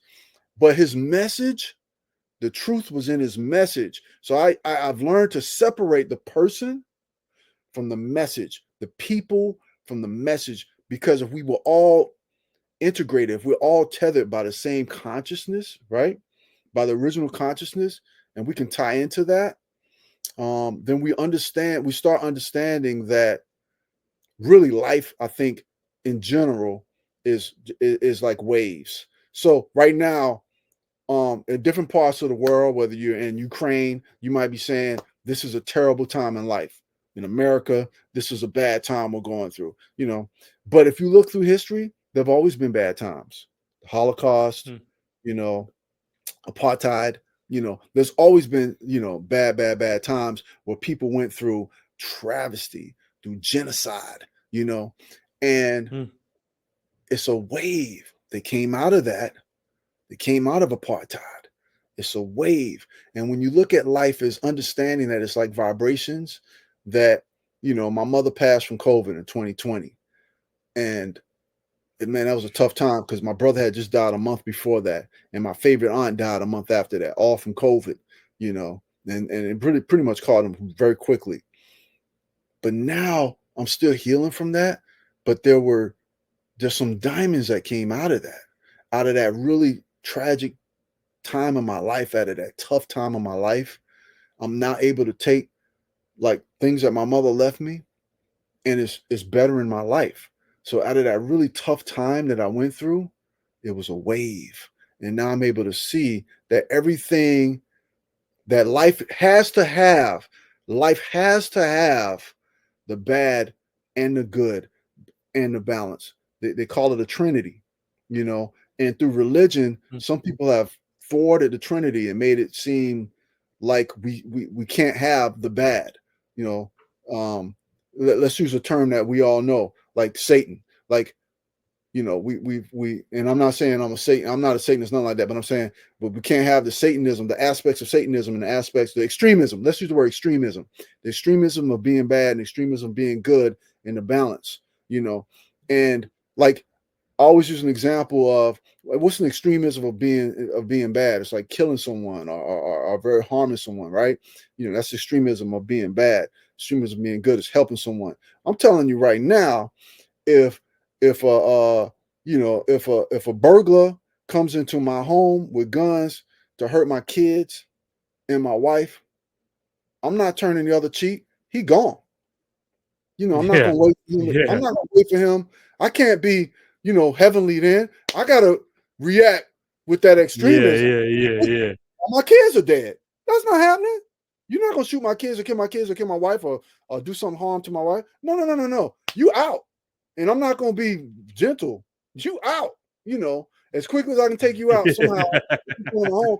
And so, that extremism sometimes in life, the extremism of bad and extremism of good is essential, but we have to learn how to be in the balance of it, to understand the balance of it, to have all three. And once we learn that all three are essential for life to exist, then we understand the bad times are essential for us to appreciate the good times. I used to say in one of my early writings, no one likes rain, but rain brings us pleasure. For once pleasure's gone, we learn what to treasure. No one likes rain, but rain brings us pleasure. For once pleasure's gone, we learn what to treasure. And I really believe that now, as far as spirituality, understanding that there are times where a whole person has that extremism, that everyone has the bad part, the good part, but we need to learn how to disattain when that bad part is necessary, when they use the good part, but to try to live in a balance of the two, when we know how to use both, not to just stay on the bad part, the evil part, or stay on the good side, because they're extremists. Anyone who's extremely goody, people don't get this guy out of here. This guy, I don't want this guy's too much. So you don't want that kind of Yeah. person. Yeah. Yeah. That's too extreme. So you don't want being too extreme, too good, too holy, too this, too that, and then they don't do anything, and you realize that that's not natural, because people who do that, then you catch them and doing things that are really bad because they're living in an extremist. extremist consciousness. So they're really, really good, really, really holy, and then you find out, wait a minute, this holy guy did this to what kids? You know, because they're living in an extremist area. And so I believe that we have to learn how to understand that both parts are essential for life. The bad part we're going through right now, right, in life, or the genocide. I'm never saying that genocide is good, but I'm saying learning from this genocide or this bad time that happened to these people, right? We learn from that. We're able to turn the tables and put things in place which makes sure that that never happens again, and people are free, or people are in solidarity or unified, and they never would have been unified like this if it wasn't because of that.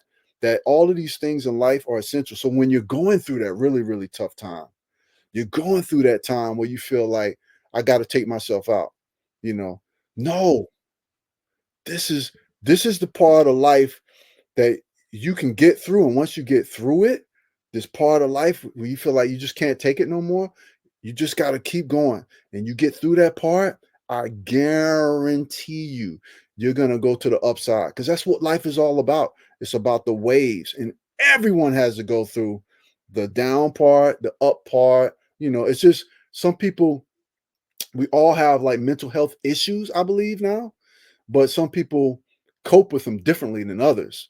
And some people feel like they just can't cope at all. We can all cope with it. You just have to understand that we're all going through these different waves, and a wave continues. It's going to continue.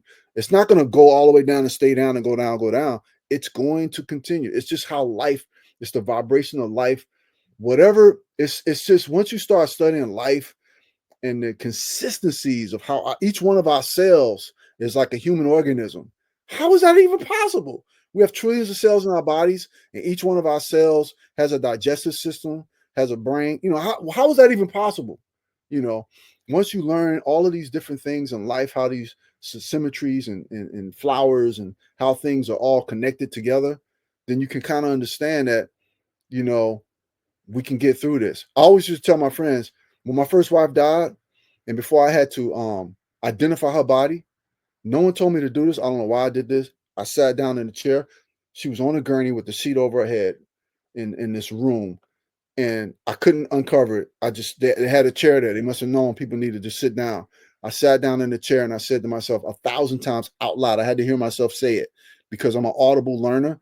And I'm audible and tactile. So I have to do things and hear things, right?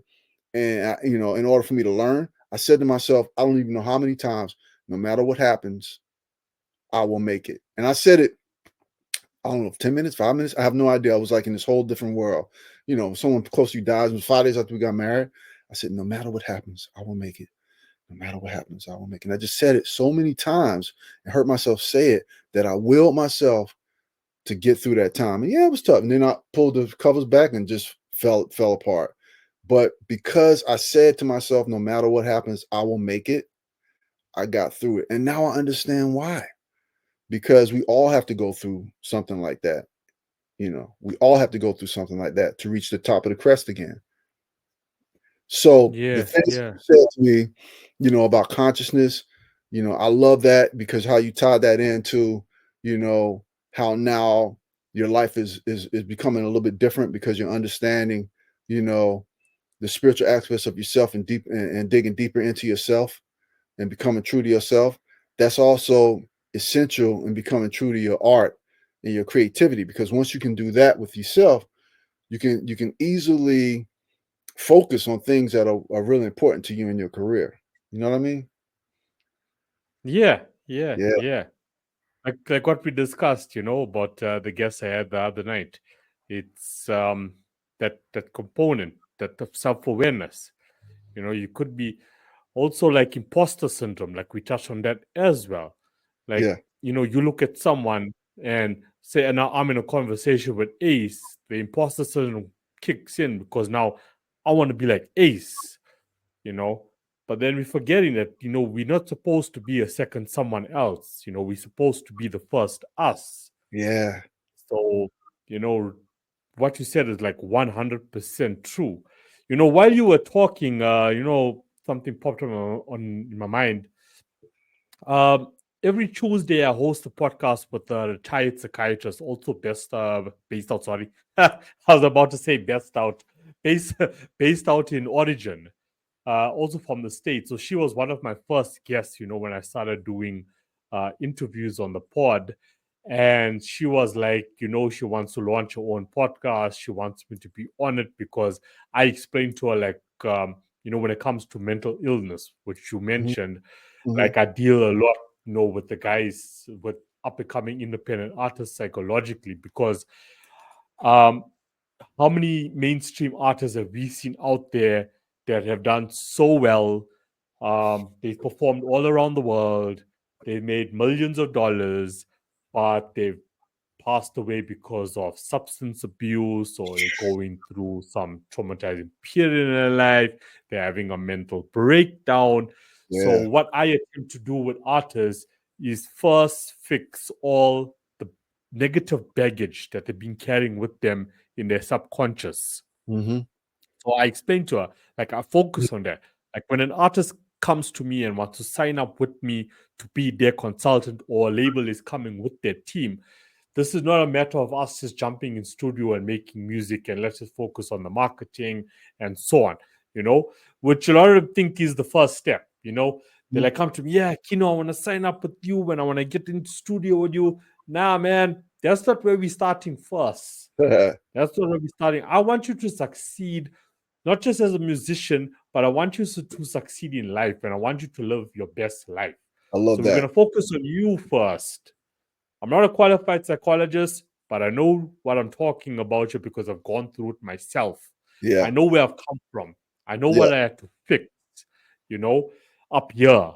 Yeah. And I found methods to go about it. So we're going to implement the method because all of you guys, no, not one of you is going to sit in front of me and say that there's baggage that you guys don't need to get rid of Mhm. first. So we first going to focus on that. And then I got a self-awareness exercise that I also implement, and this is going to take, based on how much progress we actually make, about a month. After Mhm. a month, if I'm happy, yeah, then we're going to jump in the studio because I don't want you to blow up as an artist. And 2 years down the line, it's a mental breakdown for you Yeah. because you haven't fixed up, what you haven't let go of certain things that may have happened in your past. You haven't Yeah. let, and then something triggers it. And once something triggers it, it's downhill after that. And then Yeah. it's alcohol abuse or it's drug Yeah. abuse, and it's just downhill. So those are also things that I wanna change or Mhm. attempting to change. But back to Mhm. what I was saying.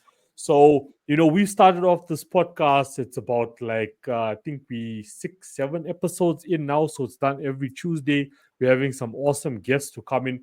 So if you would love to come on as well to talk about these waves, I would Absolutely. love that. So I'll send Yeah. you Yeah. I'll send you an email.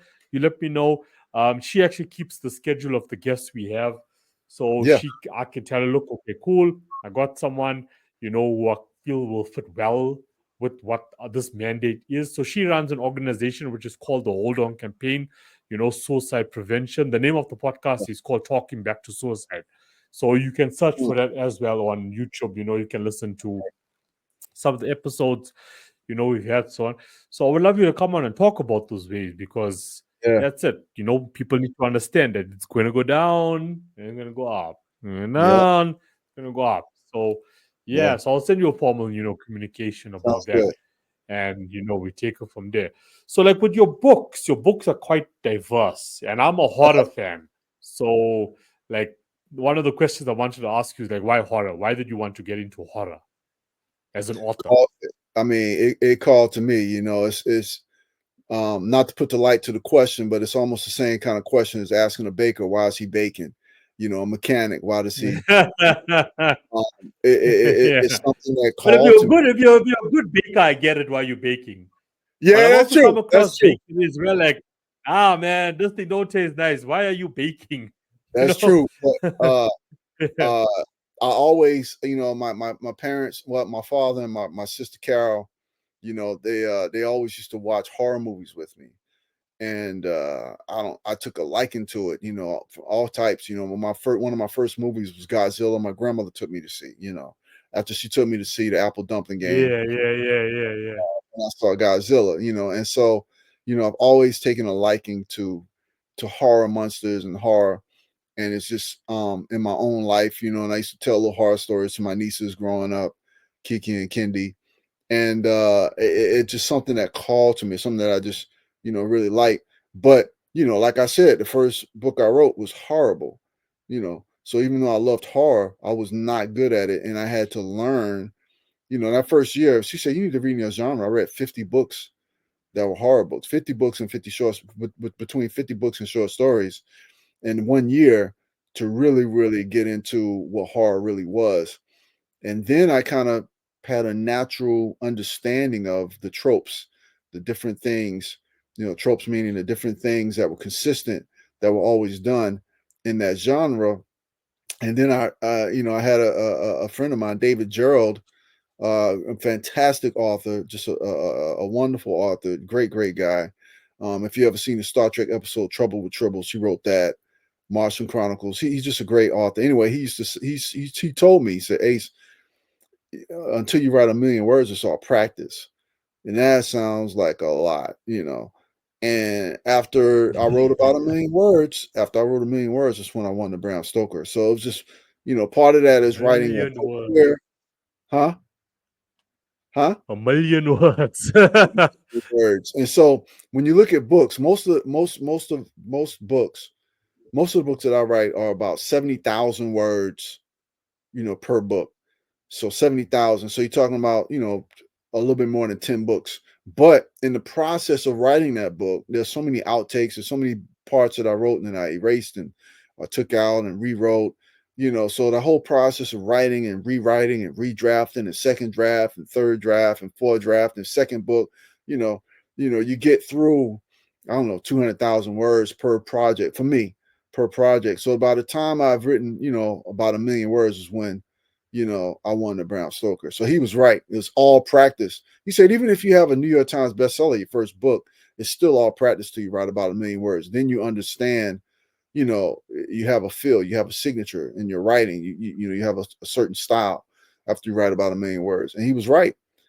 And, so uh I wasn't good until I put a lot of writing and a lot of reading. My buddy, always says, I read to inhale, I write to exhale, and then I add it on, and then I breathe a story, And so I believe that I don't know any real good writers who don't read. You have to read. Like, how can you just write without reading? And at the Yeah, same token, that's kind of like the same thing I think with artists. I don't know any hip hop artists that are really successful that when you ask them verbatim to spit out some songs of the artists that they grew up on, and they know all their songs. Like they say all their songs, top to bottom, all the lyrics, because they studied that artist. They know that artist that well.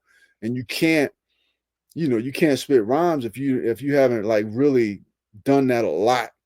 You have to do that a lot. You have to recite verses a lot and hear it a lot in order to really have that natural feel. And I really truly believe you have to have a certain form of, the true really great hip hop artists still have that grit and street. They live that street life. Those that succeeded that didn't really live that street life is very few and far, beyond. But the ones that really understand the culture, can grasp the culture, that's what it's all about.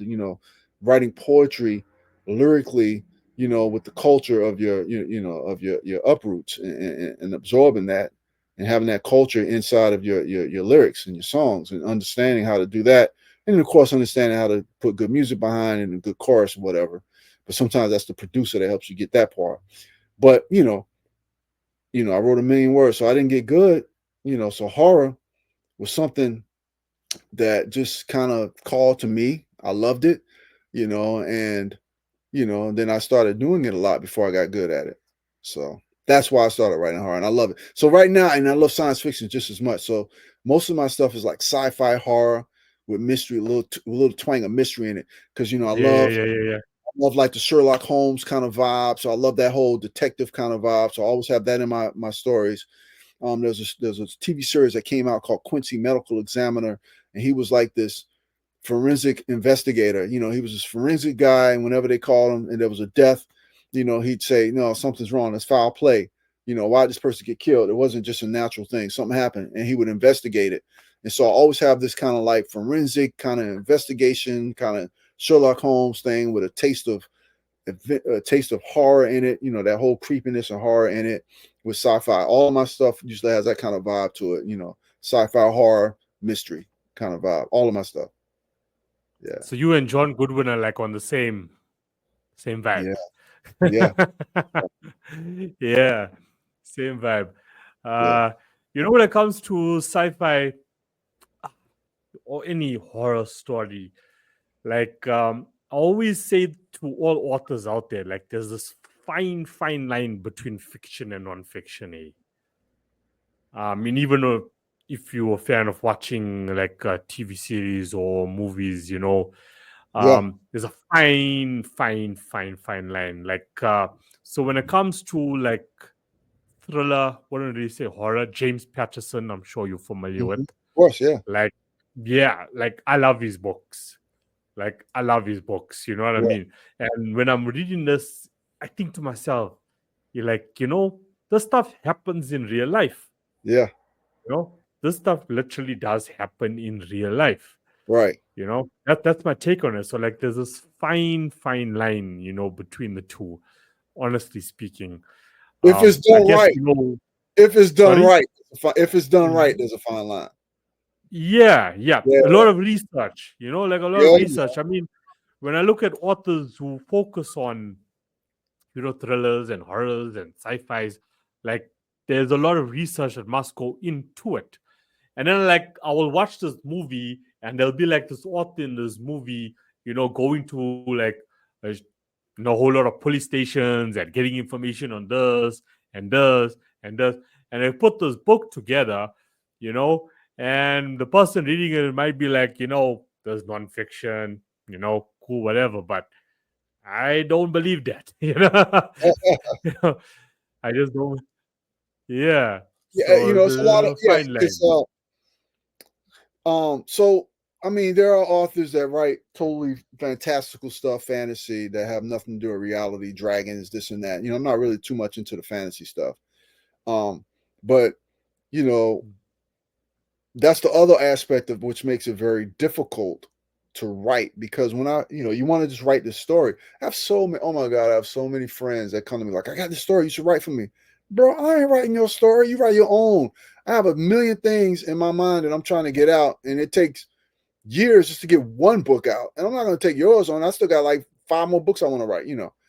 And plus, you know, I'm not going to write. You have to learn, you have to go through all the steps. So some of the steps I went through, I had a great story, I thought, but then I had to learn what narration was.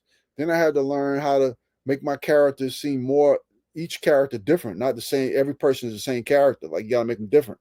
They talk different. They come from different places, different cultures. If they come from different cultures, they make, this person calls a soda soda, this person calls a soda pop, this person calls something else. You know, it's like being able to learn all of those things. And then if I'm talking about, you know, a certain building or an environment, well, the environment in London, you know, it's totally different from an environment in LA. It's totally different from an environment in Jacksonville, Florida, or Miami, or Boston.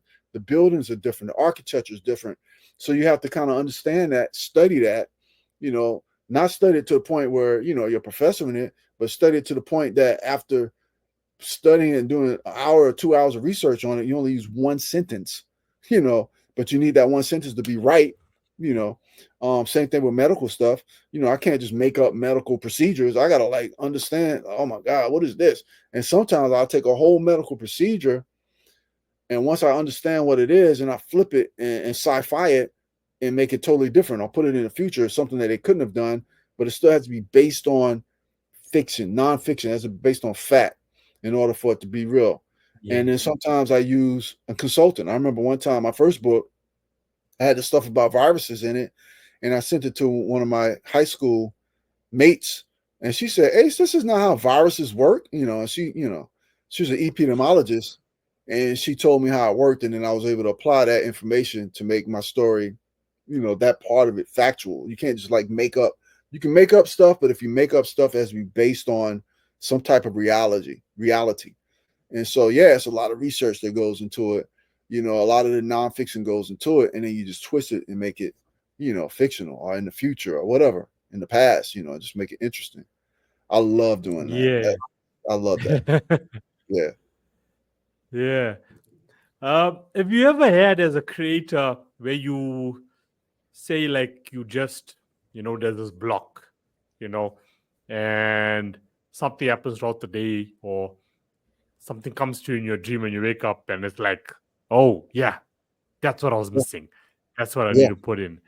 Yeah, no, Yeah. I just wanted to bring that up because back to spirituality again, while I'm going down this path, like I'll be like, blocked at something. I'm like, okay, what do I do here? And something just comes, in the most weirdest way ever. And I'll be Mhm. like, yeah, that's my ancestors right there. That's the Yeah. guidance right there. That's what they're telling me right there. That's what I need to do. Like, Mhm.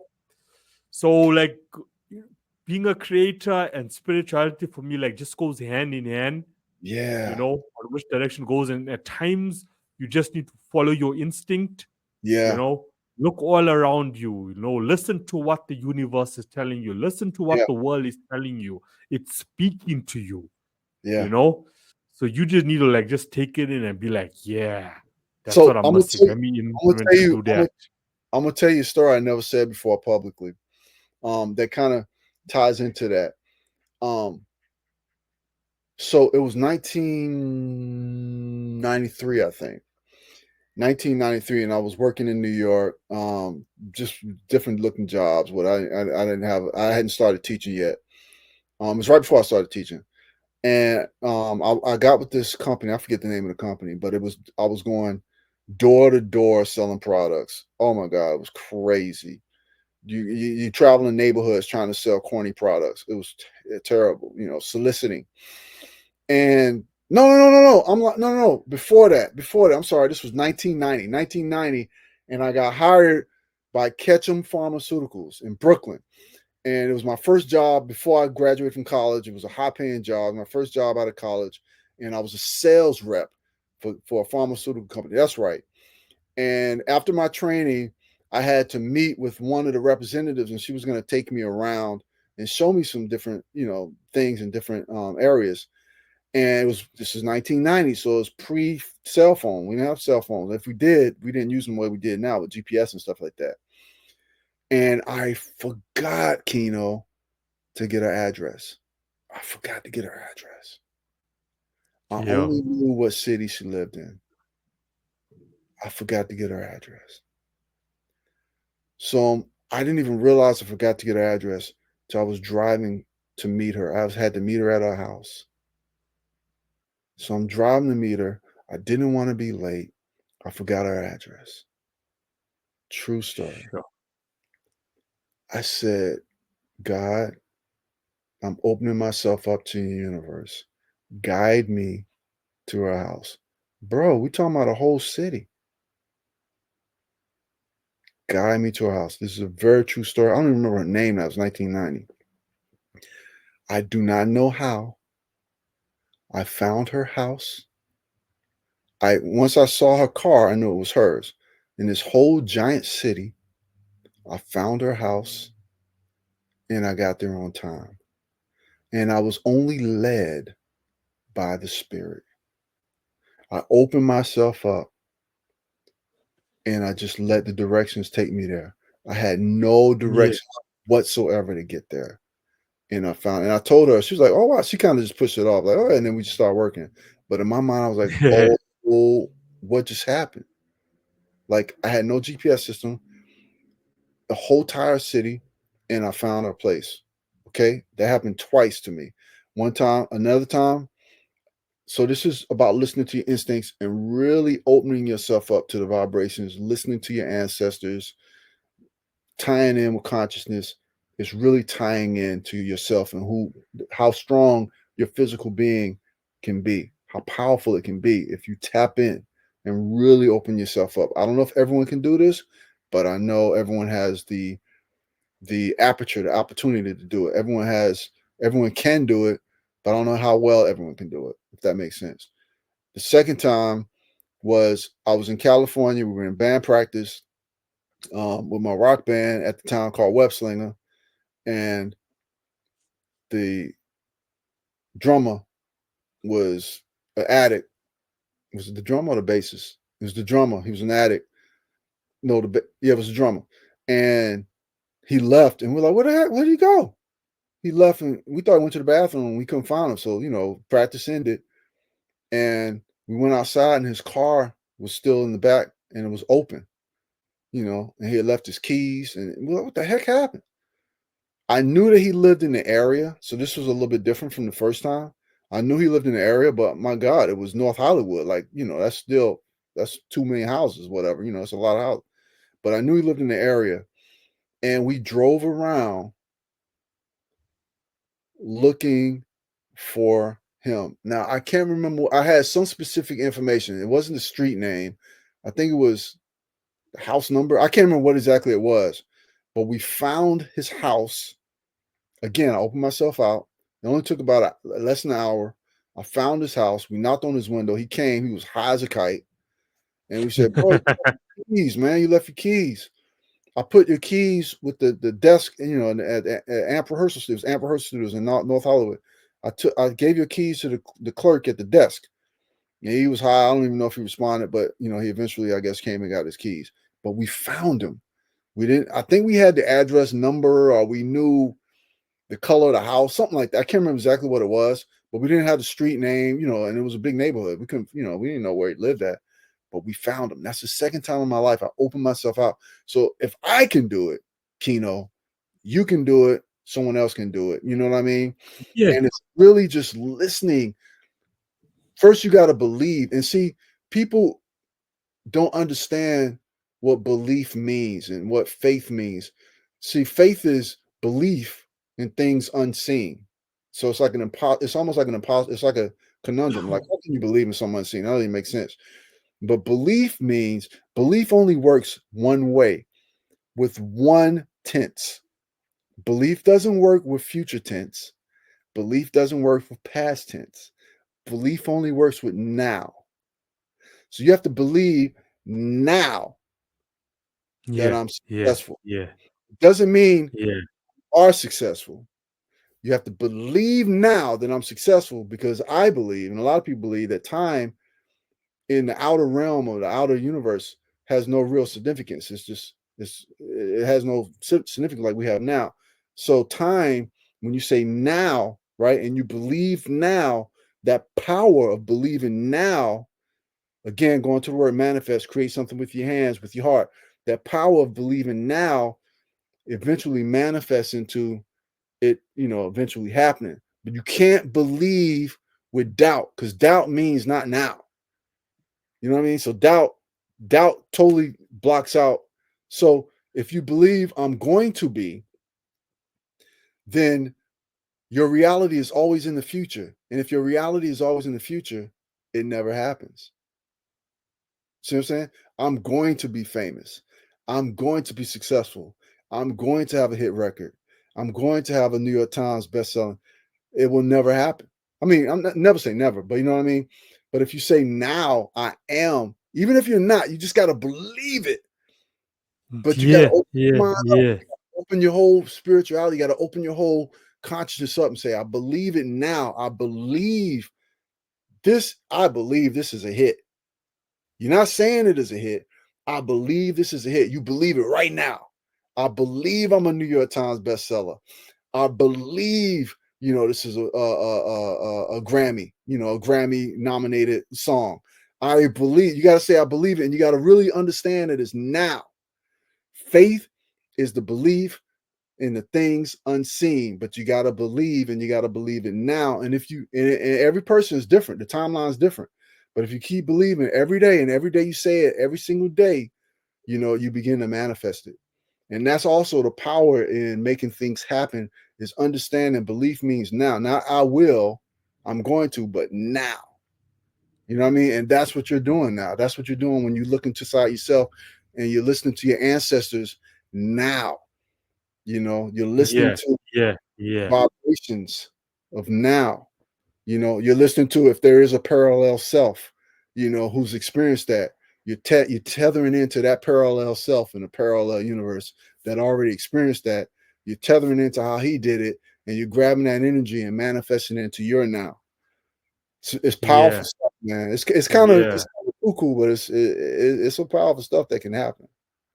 Nah, thanks for that, man. Thanks for that. Yes, sir. That is powerful. That is powerful. Life is one moment at a time. Yeah. One moment at a time. you know I should also be like that, thinking about you know the past, because then now you just bring in like regret, or like, should have done this better, should have Yeah. done that better, you know but I didn't realize, back then, which is what I realize now, that I was going through that. And yes, I may have felt that way, is because I was supposed to be going down a different, road within Hmm. my life, Hmm. not that road that I thought, whatever. And what you're saying about the future, 100%, stop being anxious about the future, you Yeah. know, what's going to happen in the next hour or tomorrow or next week, whatever, Right focus on, this now. moment right here, right Right now. now. Be Yeah. present in this moment. So 100%, man. Thank you for bringing it up, within the Yes, sir. podcast. That Yes, is sir. powerful. Yeah, that's really, really, really powerful. Live in the moment, live for now, and faith. What you just said, faith, and trust. Hmm. Trust. How Yeah. many times, personally, you know, like I say this a lot on the podcast, because I need listeners to understand that all that we talk about is because we have gone through it ourselves. Hmm. It's not Yeah. stuff we're making up or stuff we've listened to or read about, and we're coming on the podcast and boom, that's it. We're telling you. And look, there's a lot of podcasters out there. Right. That's why I love to be like 100% organic on my podcast, and you can actually see, if you're conscious enough, if people are real or they're not. Mm. you know Hmm. People are just telling you something that's made up. They just typed it up, they take it from someone else, and now they're coming to their own podcast because they want to monetize it, to get a Uh, financial gain out of it. yeah. You need to pick up on those things. And I got so much gratitude that each guest that I've had from day one has just been so real, so organic, speaking their truth. Like, That I speaks a just lot. love. That speaks a lot to you too, though. That speaks a lot to you. That you're Yeah, able, yeah, to bring that type of yeah, you know what on. I mean. Like, and even though for me personally as well, like, even though I've been through stuff and I've learned from that, and now doing my best to live in the moment, just be present. I should always be anxious about the future, about my label and about my career and Yeah. about the podcast. But I just have to trust, you know, that look, just keep going, keep Hmm. going. Something inside me just says, keep going. And for the listeners, when you get that, as you said, listen to your heart. Yeah. There was this video I watched. Can't remember when it was, but there's a reason that the word heart has EAR in it. Mm. Ear, you Mm. know, that's where you truly need to listen to. Not Yeah. here, not here, listen here. Yeah. Yeah. So if there's something on the table at the moment and you can't make a decision about it because you're Mm. overthinking here, listen to what's saying here. Maybe you're stuck in a job right now that Hmm. you just don't like, but it's fear that's actually keeping you there. But Yeah. your heart is saying, leave, Right. leave. I got Right. you. I got your back. Yeah. Go for it. Yeah. Leave, bounce, Yeah. you know and even like with people like you associate yourself with, if your heart is telling you that, look, these people that you are associating yourself with, or this person that you are associating yourself with, it doesn't fit well with your life plan, you Hmm. know then let go, learn to let go, Yeah. learn to let go. I look Yeah. at all the friends and family I used to associate myself with back in the day. And one day I was like, let me listen here. This is not what I want to be doing with my life. It's Hmm. a negative environment. and I Mm-hmm. bounced and I never looked back. And if I never make that decision 10 years ago, I wouldn't be here now talking to Right. someone as phenomenal as you. You know what I'm Thanks. saying? Yeah. You know what I'm saying? Like, just listen, yeah. I So, won't lie, so at times the doubt does pop up, but you just have to be like, whatever, whatever, whatever, right. whatever. Keep going. You know? And part of that keep going and listening to your heart is a lot. So we talked about earlier about the two extremes, the negative, the positive, the balance, right? The two extremes and the balance. And how to balance that. So balance, the balance of that is having coherence, is having an understanding that it's okay if somebody come in your house to try to harm your kids and your wife, to take them out, so to speak. That balance. Yeah. At the same time, it's okay, you know, to live a life as morally appreciative as you can, but not to the extreme where it's like, you're too holier than thou, but to have that balance. But the key is within that, there's always a tension. Okay. There's always a tension, and that tension is necessary. So that's why the struggle is always one of the many things that successful people talk about, because there's always a tension. And coherence, what does coherence mean? Coherence basically means to be in contact, tension, and means to be in contact with tension. That's what coherence is. And I have an understanding of that. So you got to kind of have that trinity again. You got to have kind of like three things in order to make what's in your heart happen. You can't just have what's in your heart and believe in your heart you're going to be successful. You got to apply a principle to it, I believe. And it's kind of like, you know, what do I receive, right? What do I receive in my heart? What do I give? And what do I intend? Right? You have to have all three. So what you receive is like, the things that you're hearing, your instincts are telling you that this is what you need to do, right? What did you give though? So what you receive got to be equally applied to what you give, and it also has to equally applied, three part as a trinity, to what you intend. And think of a guitar. So in order for a guitar, the strings, in order for that chord to sound beautiful, right? You have to have tension on those strings. They got to be tight. If the strings are loose, no tension, it sounds like garbage. It's not even in tune. So in order to be in tune, there has to be tension. And once the guitar chords have tension and you play it, it's perfect. It plays a chord, right? And that's your life. So your life has to be, you have to have that tension, I think. So what you're hearing in your heart, right? That's what you receive. Now what do you give it? What do you give it? What are you giving? If you're not giving all that you're hearing and thinking about, if you're not giving the same, it's not going to happen. So you still got to be proactive. You got to give. And then, so what do you intend to do? Most people think intend is like what I will do. No, no, no, no, no. It's not what I would like to do. Because again, that's putting it in the future. You got to be now. So intend is, what type of tension do I have now? What intention do am I applying now? How am I tightening up these screws? What practice? You don't practice to get it right, right? You don't practice to get it right. You practice so much that you can't get it wrong. So if you practice till you get it right, that's just one time. You practice until you can't get it wrong. When you practice until you can't get it wrong, I could be reciting something, you be throwing apples at my head. I'm still gonna, I'm not gonna get it wrong. Like your name, you'll never get your name wrong. I could be plucking you in your head. You can still say your name, Kino, Kino, Yeah. Kino, Kino. You're not gonna get it wrong, right? Yeah. So you practice, you don't practice till you get it right, you practice till you can't get it wrong. And so that's that tension, that constant practice, that constant tension, and like you said, it's in your heart. It's in your heart. That's what you receive, but it's three part. So now what do you give? And then what you receive and what you give, what's the tension in between? Once again, that balance between the negative and the positive, which is all essential to play that chord. It's all essential for the chord of life. To get that harmony in your life, that tension is essential. You know what I mean? So I'm glad you said that. That led me to say what I'm saying, and it kind of inspired me to say Yeah, that. yeah, yeah, yeah, yeah, yeah. All Ah, ties thanks together. for that. Yeah, it ties together. Yeah, yeah. As listeners learn, I learn myself, you know. So thanks for sharing all of that. Much appreciated. Yeah, yeah.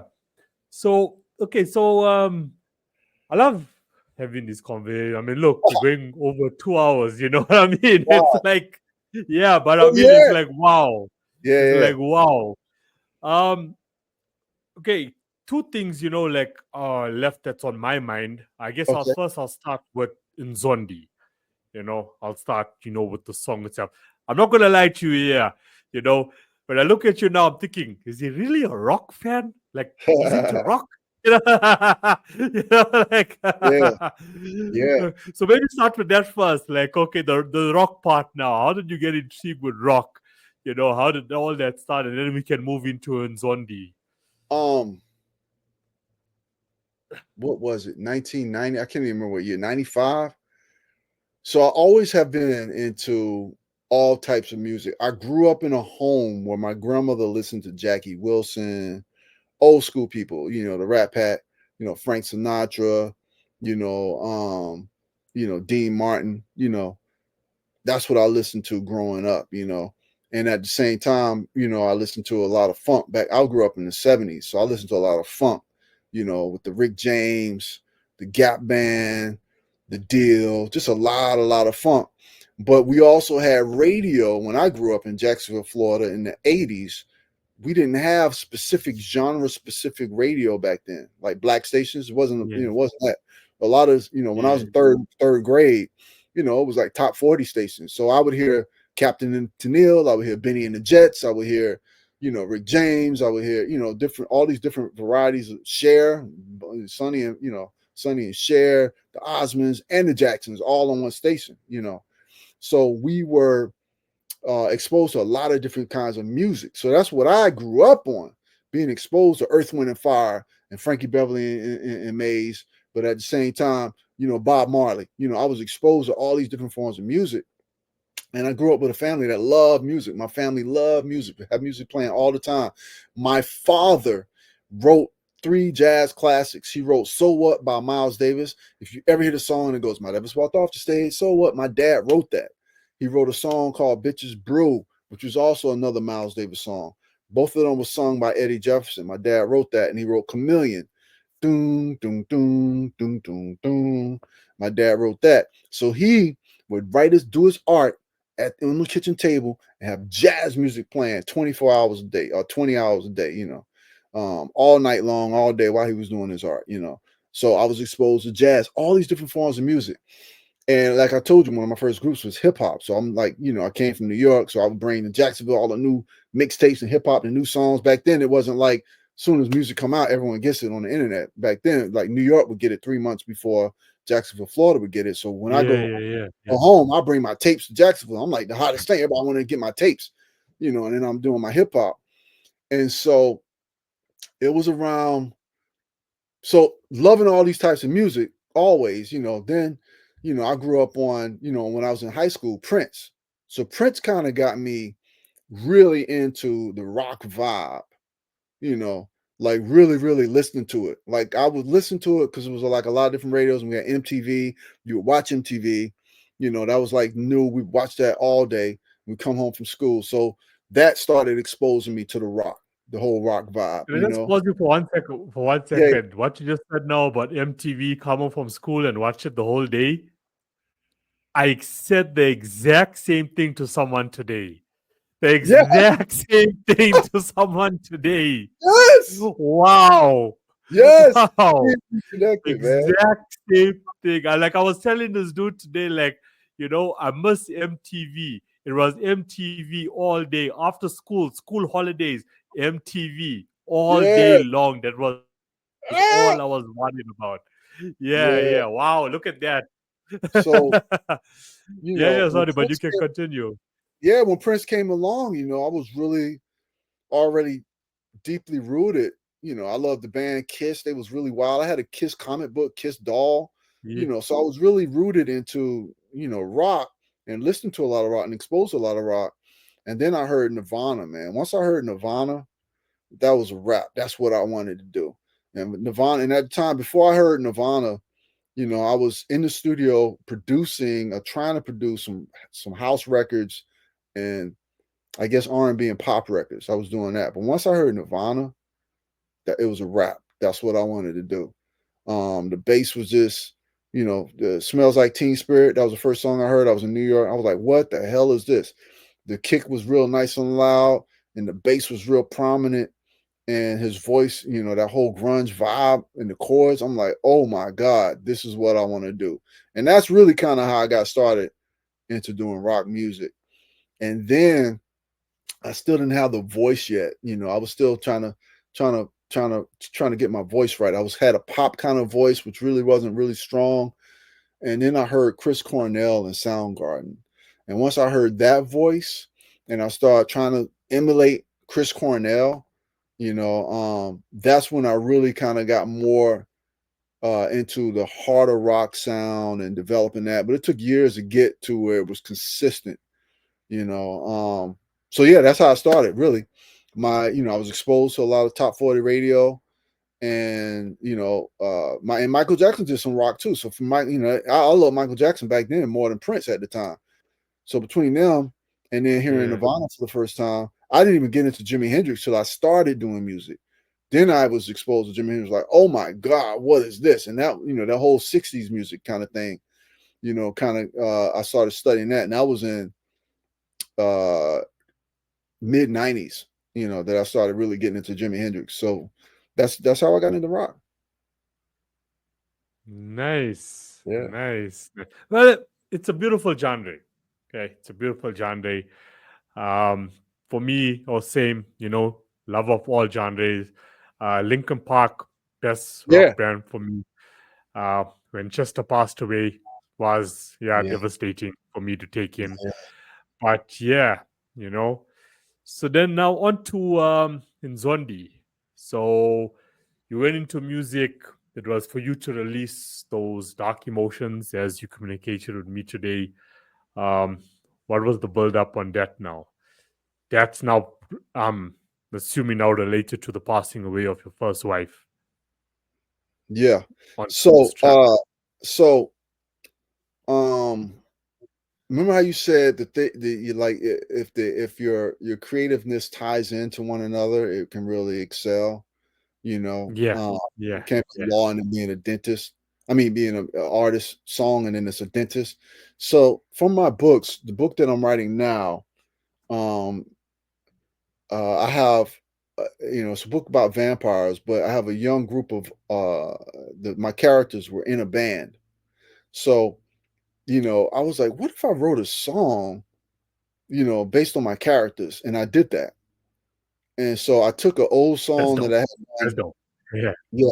I took an old song that I had done years before and kind of revamped it. And now over the years, I built up a lot of good friendships and good relationships with different people. So I called my homeboy, Fredro Starr from the group Onyx. Slam! Let boys be boys. Slam, Onyx.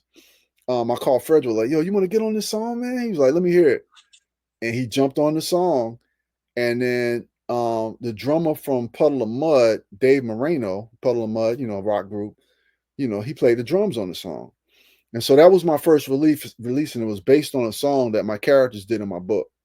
And then I was like, I won the Bram Stoker now.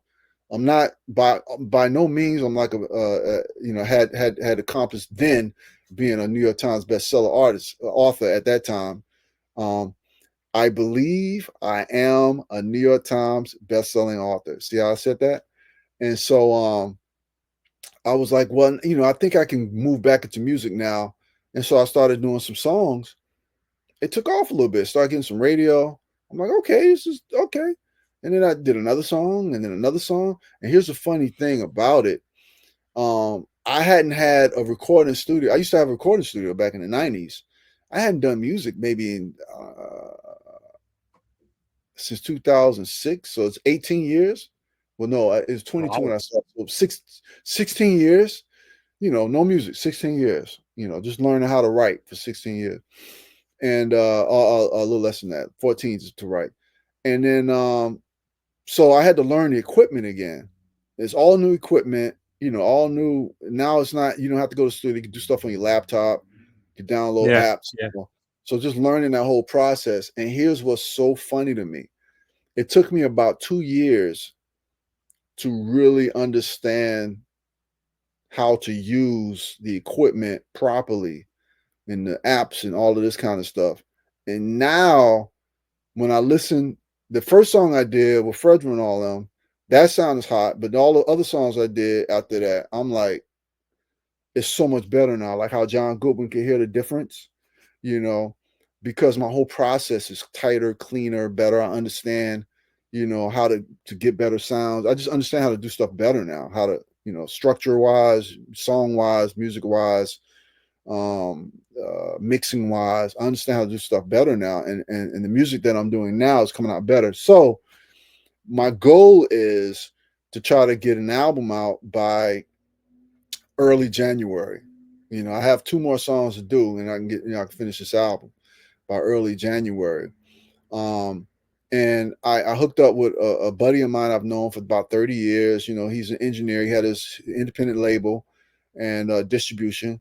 So I went through them, through him. And then and the deal was, at first he was supposed to mix all the songs because he had been an engineer he's a world-class engineer, but he got tied up with business and doing other projects and stuff. And I'm like, we're not meeting. We had a deadline, for the song, a release date for the song, and it ain't mixed yet. So I'm like, I gotta learn how to mix these songs now.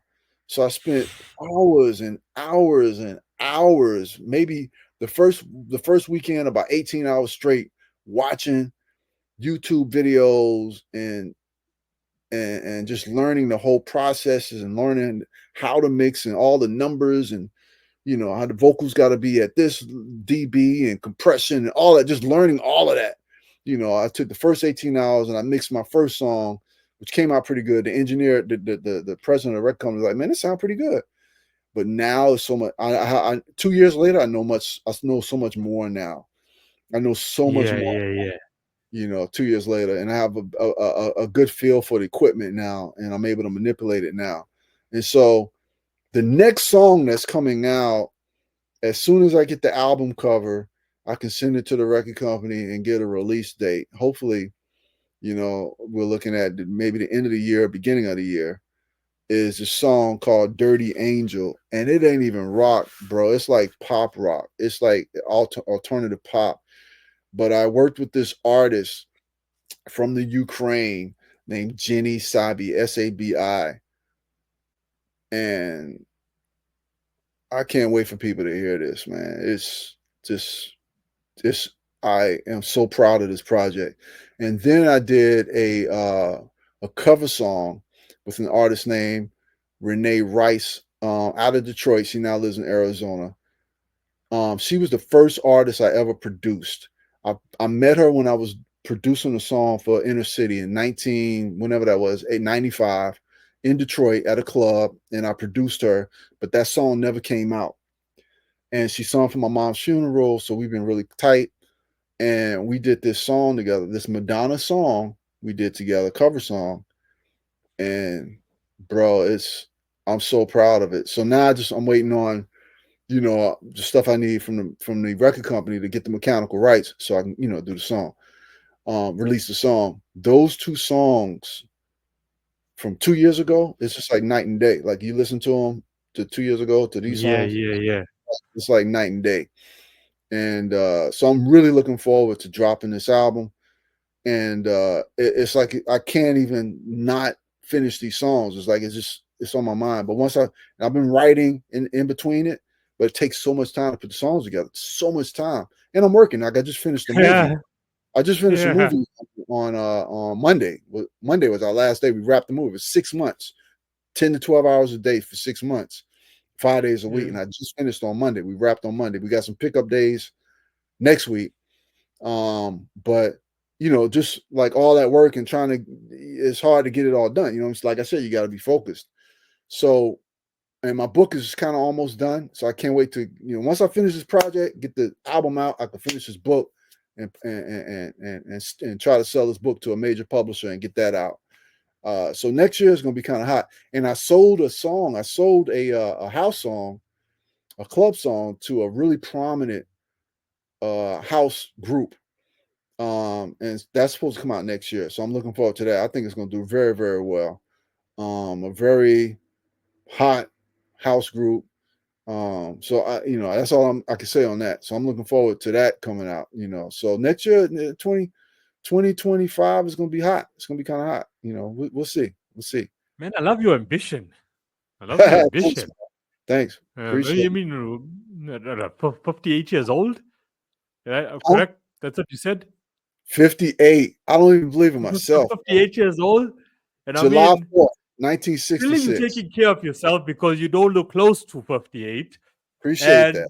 Like all those projects that you have on the table and into 2025, book, album, like wow. I'm gonna add one more thing. You ready for me to add one more thing? Yeah. It's been 20 years in the making, bro. Like you said, it wasn't overnight. So my book that won Bram Stoker for the last 2 years, that's how long it's been taking. For the last 2 years, I've been working with Dan Shaw Productions. So Dan Shaw Productions, Dan Shaw was the EP executive producer for the pilot of LA Law. They were going to try to reboot LA Law. He was the EP for that. And I think he was the EP for a few other things. One, namely O.J. Simpson versus the People. He's turning my novel into a TV series.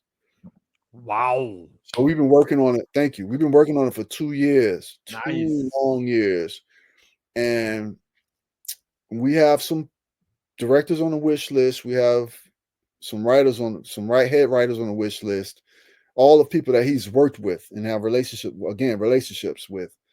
And then we have some actors on the wish list that I've worked with, that I know, that are tight with, that are ready for the project. So now it's just a matter of getting it in the hands of the right studio or the right production company and getting it greenlit, getting the money that we need to shoot the pilot and get that on board. But that, it's a tough process, but I'm feeling very positive about it because of the people that have shown interest. That's the key word, that have shown interest in the project.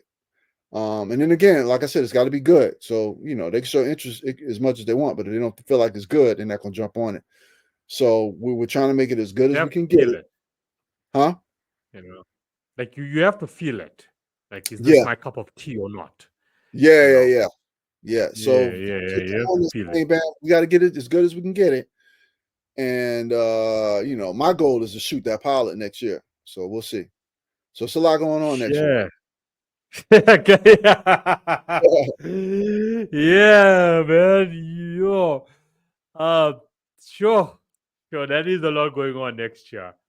But it's not like I was doing everything at one time. I always have to say that. Yeah.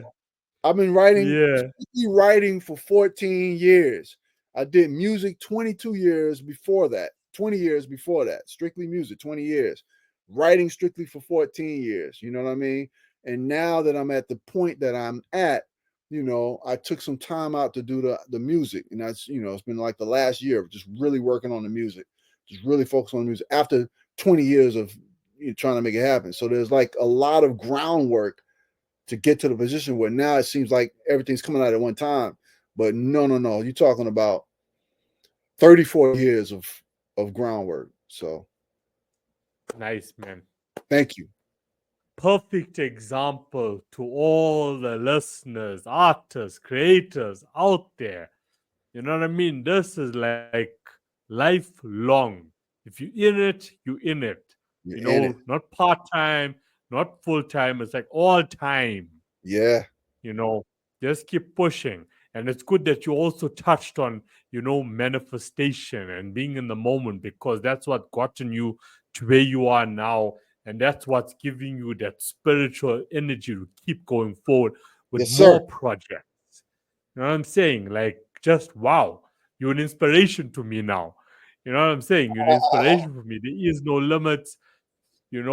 and clearly you're taking care of yourself. On Tuesday on the Suicide podcast, we had a doctor that came in who focuses on sleep, you know. So, like, I want to throw a question to you now because his whole like, basically he's saying that, look, you have to get 8 hours of sleep at night.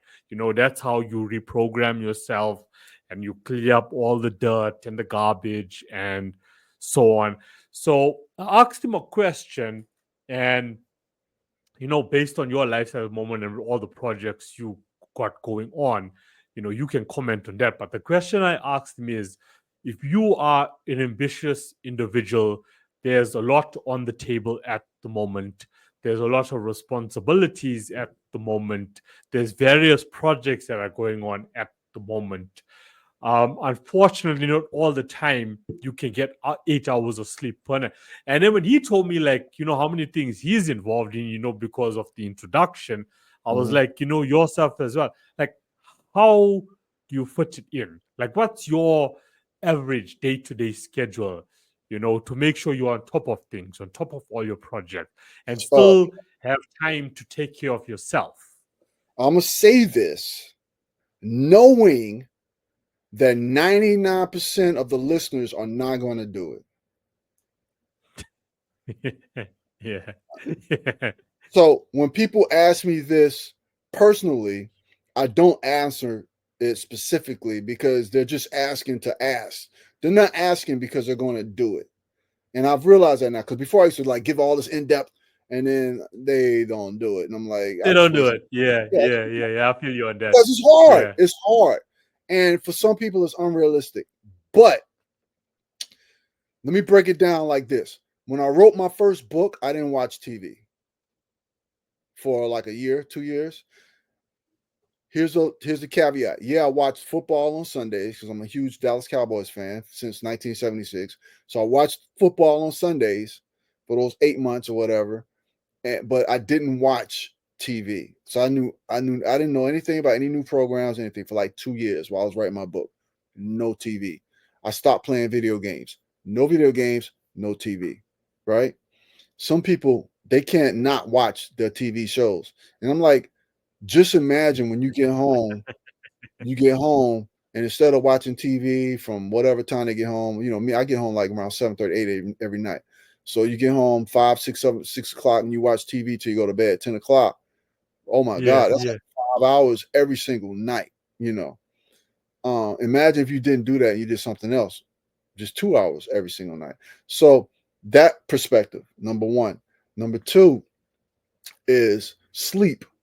So when I turned 40, 18 years ago, I was really, really heavy, had a 38-inch waist, pot belly that felt like a whale blubber, fat face, man boobs.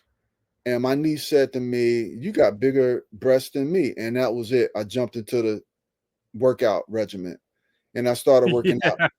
In 2008, I started working out. And it took about 6 years. And I went from that to the most fit when I was about 47 that I had ever been. You can look at pictures and books when I was at my most fit, totally cut, went down from 38 waist to 29 waist, went from 210 pounds at that time, and it was no muscle, just 210 pounds of fat, because now I'm 200 pounds, but it's a lot more muscle. 210 pounds of fat. I went from 210 to 164 pounds. And I was an extreme. I'm an extremist, so I do things in extreme. So I was an extremist at working out. I was doing 5-hour workouts a day, a lot of days. I went from running from pole to pole, which is like maybe not even 100 yards, from pole to 2 poles, to poles to 3 poles. It was a very, very slow process. It took 6 years to running 8-mile runs, 6-mile runs, 2 days a week, to 3 days a week, to 4 days a week, to 5 days a week, to running sprints, to running 10 sprints, to running 20 sprints, to running 40 sprints, to running 50 sprints, full sprint, 10-yard sprints, but 50 of them, and that whole process of doing that really got my body fine-tuned. Then I learned about sleep. I had a lot of bags under my eyes. So I said, I started studying sleep, and I found out uh, two things about sleep and about dieting, because I was trying to diet too, and that didn't work. But I just started working out, and that worked. I found out, well, diet. I changed my dieting to a lifestyle. It was what I was eating on a regular basis, not dieting for 2 months or 3 months. It was just like what I did on a regular basis. And was still able to eat cake or donut here and there, and still able to eat hamburgers, but it was how I did it on a lifestyle basis with the working Mhm. out. I found out with sleep, and this was based on, I forget who it's based on now. You can look at, I have a nonfiction book on my whole process, but um one of the top sleeping organizations in the world, top credited organizations, said that if you get more than 9 to 10 hours of sleep a day, that's not good for your health as far as living long. And if Definitely. Yeah. and if you get less than 8 hours of sleep, 6, 7 hours of sleep, you're shortening your lifespan. You know, so there's a thing that happens when you sleep less than 8 hours. There's a hormone that's released in your mind called ghrelin, Grelin, ghrelin, and it helps, it promotes you to eat more. So it makes you eat more, makes you crave. So if you sleep less than 8 hours and you're trying to lose weight, it ain't gonna happen. You're gonna crave more. Sleep less than 8 hours, you're gonna crave more. Then the other thing is, there's something in our bodies that keeps our weight stable. I don't know what you call it, but it keeps your weight stable. So if you're 190 pounds and you lose 5 pounds, your body goes, "Uh-oh, something's wrong," and it does what it can to get it back to 190, get it stable. So if you're 160 and you lose 3, your body works to get it back to 160. There's something in your body that keeps it stable, right? So when you go on a little diet, or you try to diet and you lose a couple of pounds, and you gain the weight back, partly it's not your fault. Partly your whole body is set up to that. So what you have to do is change your whole subconsciousness, your whole consciousness, your whole lifestyle in order to lose that weight and keep the weight off. So dieting is not a consciousness thing. Dieting is like a short-term thing. You have to change your lifestyle. So when I started realizing that I needed 8 hours of sleep a day, one, because I was in extreme work, I was working out a lot, and so you tear your muscle here, there, you sore. So I needed recovery time. 8 hours is part of the recovery time. It helps my body. It's amazing. You get the 8 hours, and your body recovers. The tissues are healing better. You get good recovery time. Once I started doing that, I had different kind of energy. I had more energy, so I had a little bit more energy. So as I got older, I had more energy. People ain't even running wind sprints. People my age wasn't even running wind sprints. I'm running wind sprints. I have more energy. I'm running long-term run. Then I'm in the gym for 2 or 3 hours. I'm in the gym for at least 2 hours, 3 hours. If I had to work, because in our lifestyle, we get jobs that last for the season. It might be 2 or 3 months. I just finished a 6-month gig. Now I got to find a new job, that kind of thing. So when you're doing that, you might, like this job I just finished. We had to be to work 6:42 every. Don't ask me why it's 6:42, not 6:30. But we had to be to work 6:42 every morning. Yeah. So I would get to the gym at 5 in the morning. So here's the third part of it. I had to create time frames for me to get stuff done. So most people would sleep, get dressed, go to work. I'd get up at 4 o'clock in the morning. I worked out in Manhattan Beach Studios, which is about 40 minutes away. So I get to the gym around 10 minutes to 5, go into the gym and open at 5. I can only work out for half an hour. It's not really anything, but it's more than nothing. Half an hour, hop Is in the that something? shower. Yeah, but it'd be intense workouts for half an hour, an intense workout for half an hour, then hop in the shower and then be to work, or kind of early before 6:42, around 6:15, try to get to work early. So I did that every day. But how would I able to get up at 4 a.m.? I had to go to bed at 8 o'clock. I was in the bed by 7:45, 8. Sometimes I wasn't, because sometimes we didn't finish till 7 o'clock, 7:30, and then I had an hour traffic to get back home. And I get home like 8 o'clock, 8:15, straight to bed, baby. Straight to bed. Again, get up at 4 every morning, hit the gym. So I had a regiment of, I had to get 8 hours of sleep. Even in a job that was 6 months as tiring as this, I got to get my 8 hours. Getting my 8 hours makes sure that I don't have the ghrelin release where I eat more, It makes sure now I'm heavier. It's harder to lose weight. I mean, now I'm 58. It's harder to lose weight. The same work as I did before. Ain't working as hard, and I'm still doing minimal sugar diets and stuff like that. And that's the weight is, is there. It's that man weight. When you're in your 50s, it's hard to lose. So that's there. But I still have to do the same kind of thing to keep the same type of shape. So 8 hours of sleep is essential per day. I do not care how old you are. Once you become an adult, you have to get 8 hours of sleep. I don't care if you got kids. I don't care. You have to. I had kids. You get the 8 hours of sleep. My kids are now 28 and 26. You got to get 8 hours of sleep every day. You got to begin a lifestyle of where the foods you eat, is you're not going overboard with too many sweets, too many beers, too many of this. It's a lifestyle where it's healthy. You're eating as much healthy as you can, not going crazy and overboard. You got to do that. And you got to exercise. You have to exercise. Exercise can be different for a lot of people. Walking around the block, whatever. It depends on your weight, whatever. But you got to exercise to where you're sweating. If you're not sweating when you exercise, you're not exercising. To me, that's just my personal opinion. And there have been times where Yeah, I yeah, worked yeah. out and I wasn't sweating. So there have been times I worked out and I wasn't sweating. Yes, there were times when I did that, but I'm still doing it 5 days a week. 5 days a week minimal, or at least 6 days a week. So for at least 30 minutes a day, because my work hours. So those are the things that I had to do, and I realized are important to the way I look now. Because I didn't know when I was 40, I looked terrible. So these are the things that got me to the point out. And then something else I learned that's very, very important with your health is with this process that I learned was um which is not always the topic that you want to talk about, but I'll make it brief, is that you have to cleanse yourself. People don't cleanse themselves on a regular basis, you know. And when you don't cleanse yourself, and when I say cleanse, I mean take a poop. When you don't cleanse yourself on a regular basis every day, optimally it'd be twice to two to three times a day. But some people don't have time to do that during the work schedule, but at least every day. What happens is um it builds up in your colon, waste builds up in your colon. And if you're not doing it every day and you get to your 30s and your 40s, you got 20 years of stuff that's sitting in your colon for like 20 years. And that's how most of us get these cancerous conditions, because we have a buildup of waste in our body for 20 to 30 years because we weren't going every day.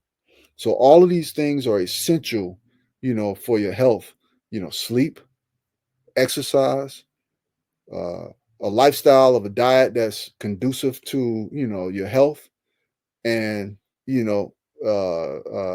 cleansing yourself on a regular basis. And those are the things that I did and have been doing since 2008. To be the way I am now. Wow. Yep. Wow. Wow. Uh, I feel so guilty right now towards myself. You're the second person this week, who said, how important those 8 hours are. And, I'm going to tell you what I told our guests on the other podcast on Tuesday. I'm trying my best to work around my schedule to ensure that I have 8 hours of sleep, to ensure that I do exercise. And I mean, I love to exercise. I actually got the same story as yours, in my was between 19 years old and 22 years old. Like I was also a bit chubby, and I was in the mall one day, and there was these nurses set up, and they were doing like sugar tests, for free. So I Yeah. was like, okay, cool, let me take a sugar test. So she, does the test. When the results come out, she's like, if you don't do something to change your lifestyle, you will have a heart attack in your Woo. 20s. That is how bad it was. Yeah. And that was the same time I was like, okay, sign up at the gym. And within 6 to 7 months, I managed to get myself, and people said when I was between 19 and 20, I looked like I was like late 30s.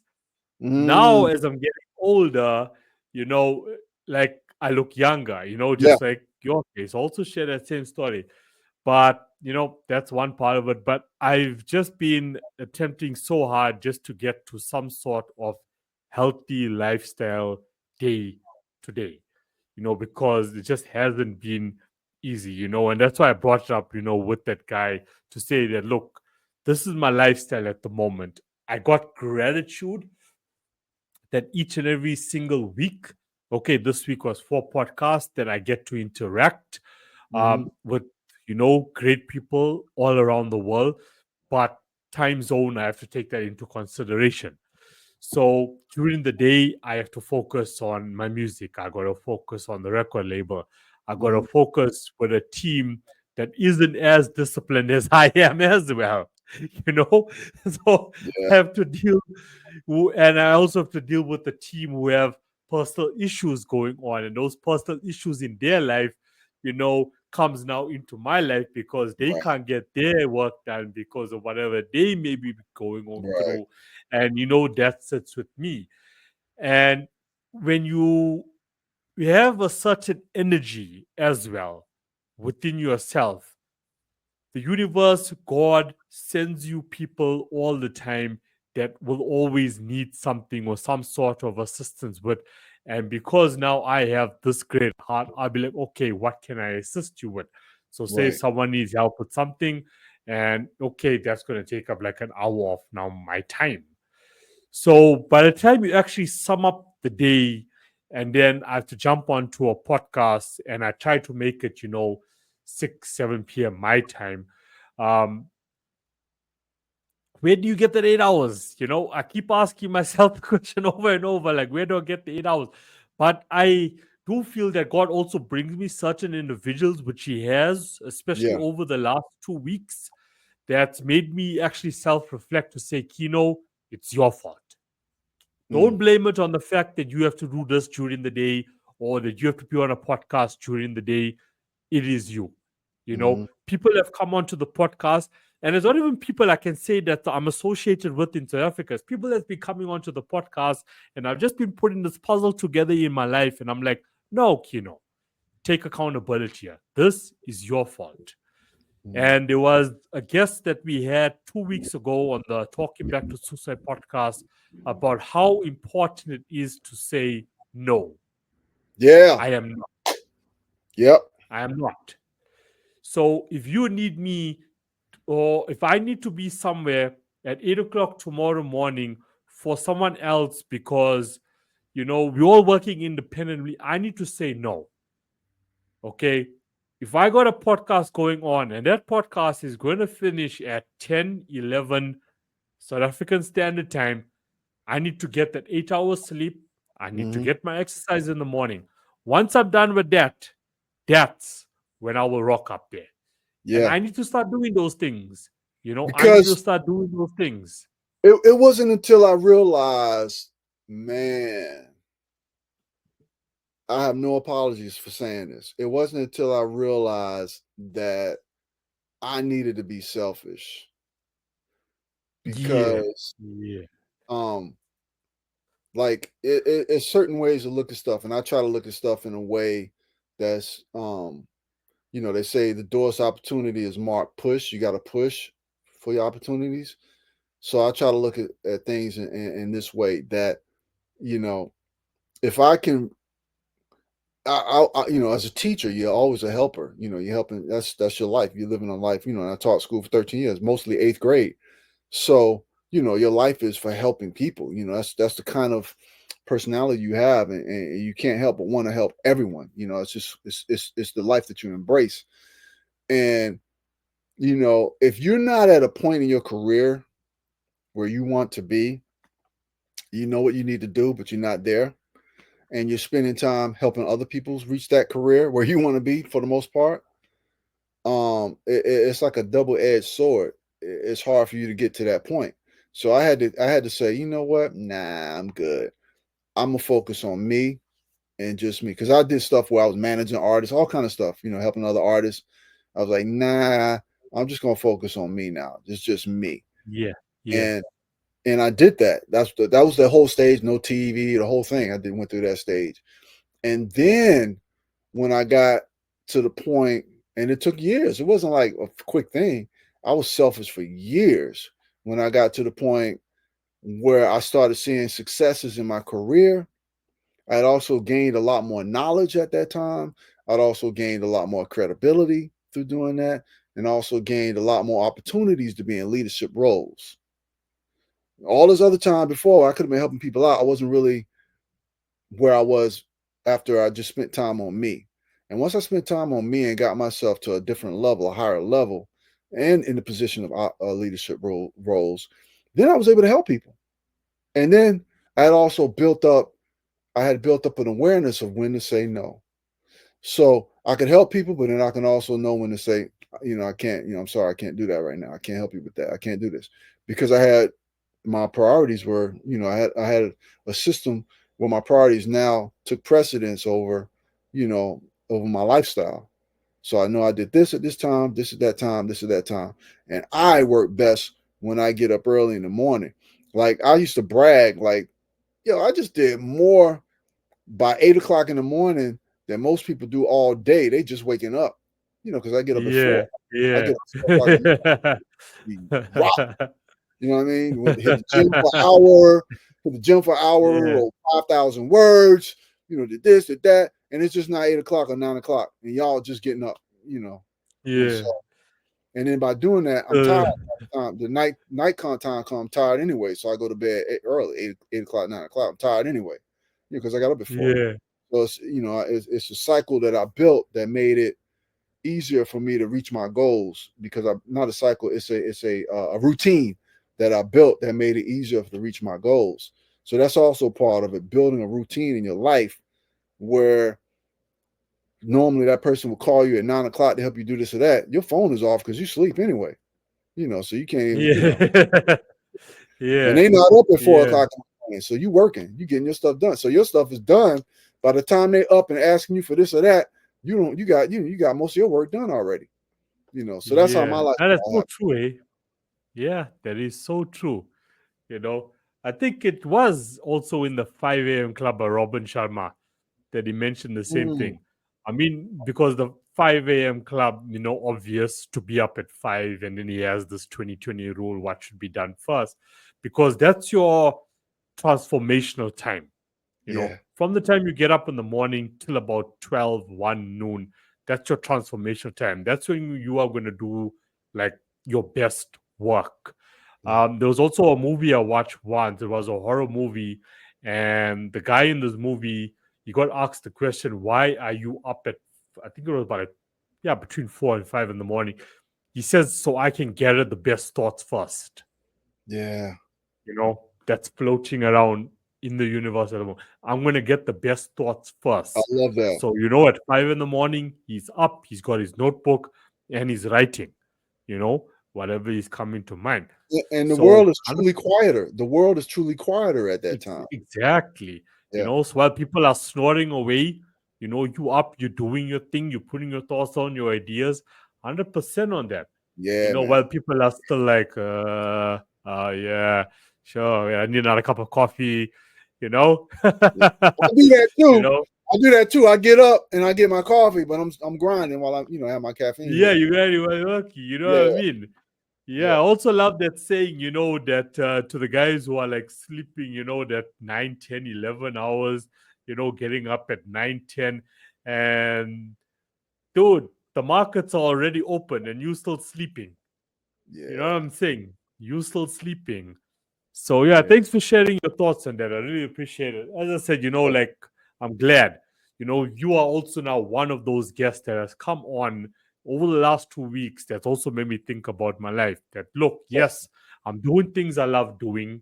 I'm living my life on my own terms. Is there challenges? Yes, there is challenges, but I am embracing the challenges day by day with faith, as you mentioned, with trust, with following my instincts. But the more I reflect on it, it has nothing to do with the growth that's happening for me, especially with the podcast. It's on me, you Mm-hmm. know, just as I've adjusted now to accommodate, the time zone. But in the morning, I don't have to. This is not me going to an 8 to 5 job. with the responsibilities that I got on Monday morning, for example, those guys need to wait for me now. Mm. You need to wait for me now. Yeah. That's just how it is. Because I need to get my 8 hours. I need to get exercise. I need to get my meditation in. I need to get my prayer in. I need to spend that quality time with myself Mm-hmm. before I can spend quality time with you and Yeah. get the task done. Yeah. So thank you for sharing it. That's like, God, my ancestors, all at once saying, 2 times in a week, we are telling you get 8 hours. What more do you want? What more? No, thanks for sharing it, man. Yes, That sir. yeah, much appreciated. So last on my mind is, as a creator, both in writing and in music, with what's happening with AI. This is my last question for Yeah. everyone. Yeah. You Yeah. know, like everyone that comes on. With what's happening with AI at the moment, with the development with AI at the moment, with how it's growing so rapidly fast each and every single day, these developments. I've got companies out there that have software that can create ebooks in 5 minutes. And I know it's not going to be as effective because it's not backed up by emotion, just as music. I have also played around with AI tools that generate AI music. I've actually released music, being transparent. I'm testing out projects Mm-hmm. uh, with my audience on social media. This is an AI project. I am testing this out, full transparency, which is what I tell all artists out there: be transparent. Don't Yeah. release something that you've used AI to make and say, no, this was all me. Be Right. transparent, you know? Be honest about it. That yes, I Yeah. am testing. Just like how Yeah. Kino is just being honest. Look, I'm testing out tools, Yeah. because this is the future. So as a creator yourself, there's a lot of anxiety at the moment. We're a lot of up and coming authors, up and coming musicians, Yeah. organic ones at least. Those are in it for the right reason. Their heart is Yeah. in the right place. They're Yeah. anxious at the moment. Will there be a future for them? You know, if a guy is telling me I can put a book together in 5 minutes using an AI tool, but I am an organic author, I'm an Mm-hmm. organic musician. I love to take a pen and paper and Mm-hmm. I love to do my thing.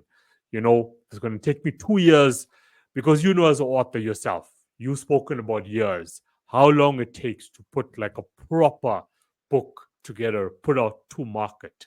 Yeah. And years now, there's going to be these opportunist people out there because of the financial gains who are going to use AI for wrong intentions. There's a lot of anxiety right now within the industry. So, what are your thoughts on that, and what advice can you share for those up and comers? Up and comers, my advice is this: calm down. It's a wave like everything else. And so, um, there was a time, I believe, and you can correct me if I'm wrong, when um, in the car industry, workers were very worried about their jobs because machinery was taking place.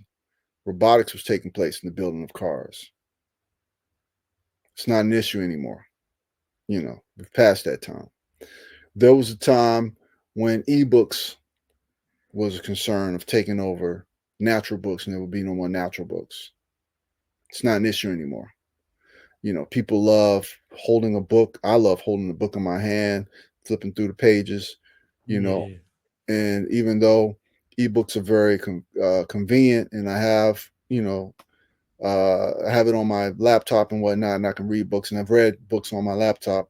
I still buy books, and I still love holding books in my hand. I still love going to the library. I love that. There'll be a day when there'll be hollow books. We'll be looking at hollow books, and maybe books will become extinct. I find it kind of hard to believe that yeah, will me too. happen. I think it'll live in the world together.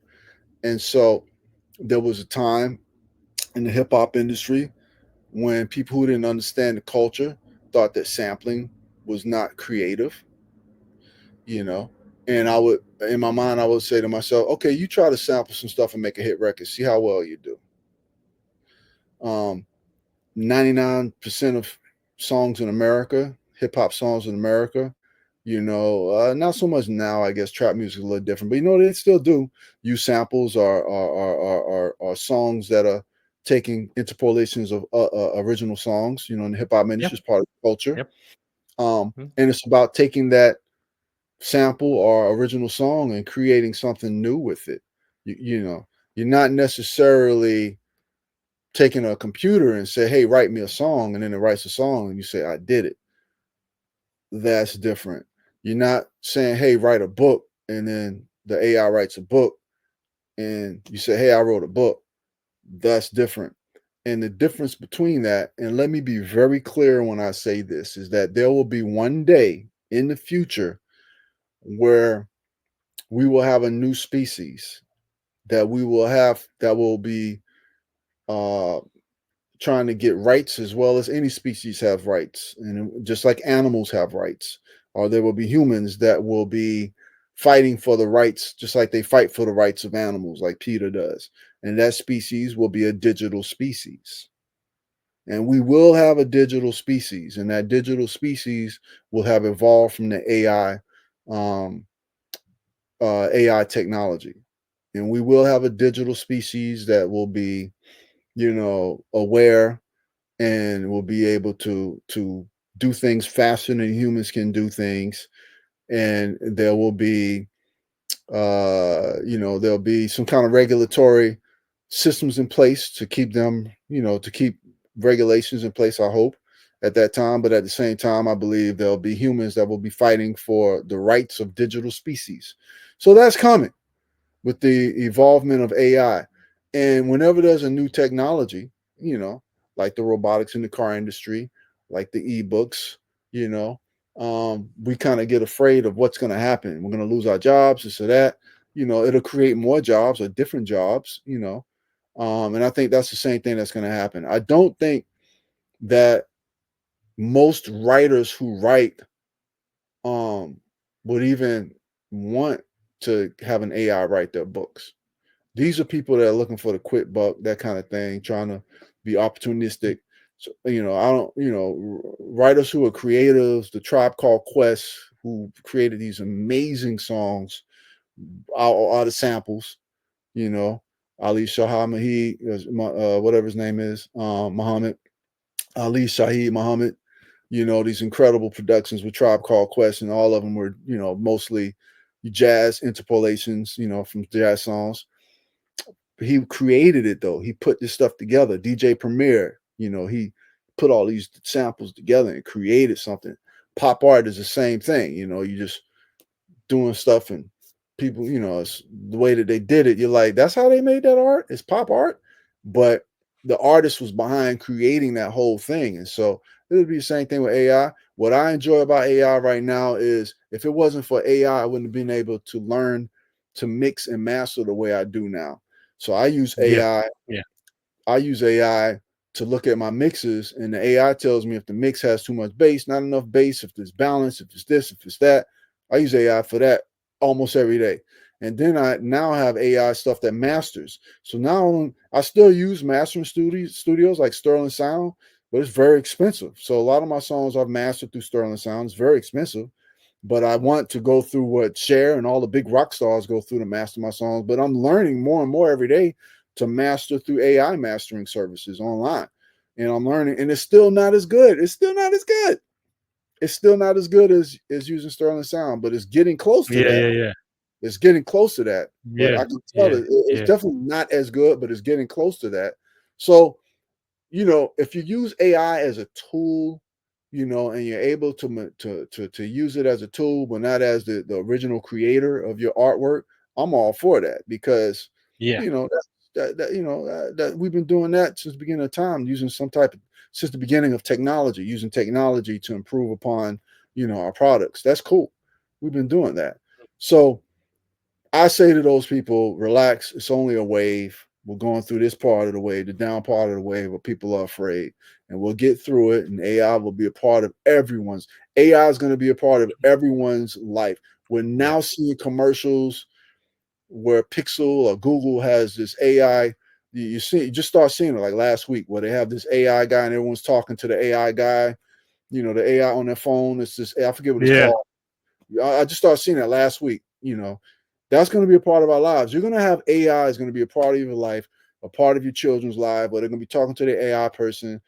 But we need to find regulations where our kids aren't falling in love with our AI and being misdirected. That kind of because I did a Yeah, I did a yeah. conference on AI at StokerCon in May, and I didn't know too much about it, so I had to study up before I did the conference. I was on the panel speaking about it, and part of my process and research was I started talking to an AI. I don't know what you call it, AI assistant, and the AI assistant, it blew my mind because they were like, and it was instant stuff like, "So Ace, what do you do?" And I said, "I do this, I do that. I'm under the name Nzondi." "Oh my gosh, you're under the name Nzondi? You are the Bram Stoker winner for da da da. You're the first black to win a Bram Stoker in a novel category." I'm like, "How in the heck did it?" Like it just responded in seconds like that. Like it just, I'm like, "Oh my God, AI is incredible." And in this particular AI was kind of, it had like emotions, like it was they called it it was empathetic. So it responded sometimes in ways that showed emotion. I'm like, wow. And this was in May, and I'm sure that it's even more advanced now because that was 6 months ago, whatever, however long May was ago. And so we're going to have a digital species, and it's going to be part of our everyday lives, Yeah, and yeah, yeah, yeah. yeah, we're going to have it within the next 5 years. It'll be a part of everyone's. Just like there was a time where you would see people who didn't have cell phones. That's almost a ridiculous thought process. Even homeless people have cell phones. you know. Yeah. Yeah. Yeah, So no, I love your response. Spot thank you. on. Spot on. I mean, like, what I've always been telling people is it's about time you start embracing it. Yeah. If you're going to be ignorant and not embrace it, you're going to be left on the other side crying about it. Like what you said, use it as a tool. Be responsible with it. Use it to assist you with whatever the project may be. Yeah. Whatever you may be doing. I know there's an author I also spoke to. He says he loves to write books on history. So Mhm. now with AI such as ChatGPT and of course there's many others out there, he can conduct his research. Like in what year did this year what happened exactly, with regards to the specific topic, Yeah. you know, those sort of things. I look at how AI, look, there's a lot of fraud and corruption that happens out there, and Mhm. people who have financial backing. For example, now I'm just like hypothetically speaking, putting something on the table. I wouldn't really say hypothetically, there has been real life examples uh, where if someone's about to get screwed over for something, and you can now, or party A can afford an attorney, and they're paying that attorney like a lot of money. Now you can use AI to actually assist you, with those legal jargons that you don't understand. Yeah. And these days, attorneys are losing battles because now people can research for themselves, and they can reply in an appropriate legal manner using AI tools to protect themselves. So if you're going to be using AI tools, no matter what tools it is, but in a responsible, ethical manner, game on, Yeah. game on, embrace it. You You know, just you just reminded me of something though. And now I'm gonna be contrary to what I said. I said calm down, it's just in a wave, but there are some things that technology has um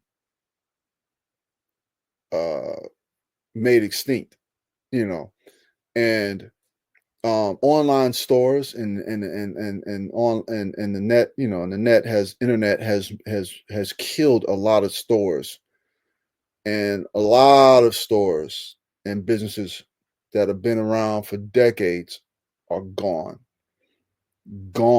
One of the first ones that disappeared was like Blockbuster, you know. yeah, yeah, But there are a lot more yeah, that are gone. There are like music stores that are gone. There are yeah, bookstores. Bookstores don't exist anymore. Like they're gone. Like that's music.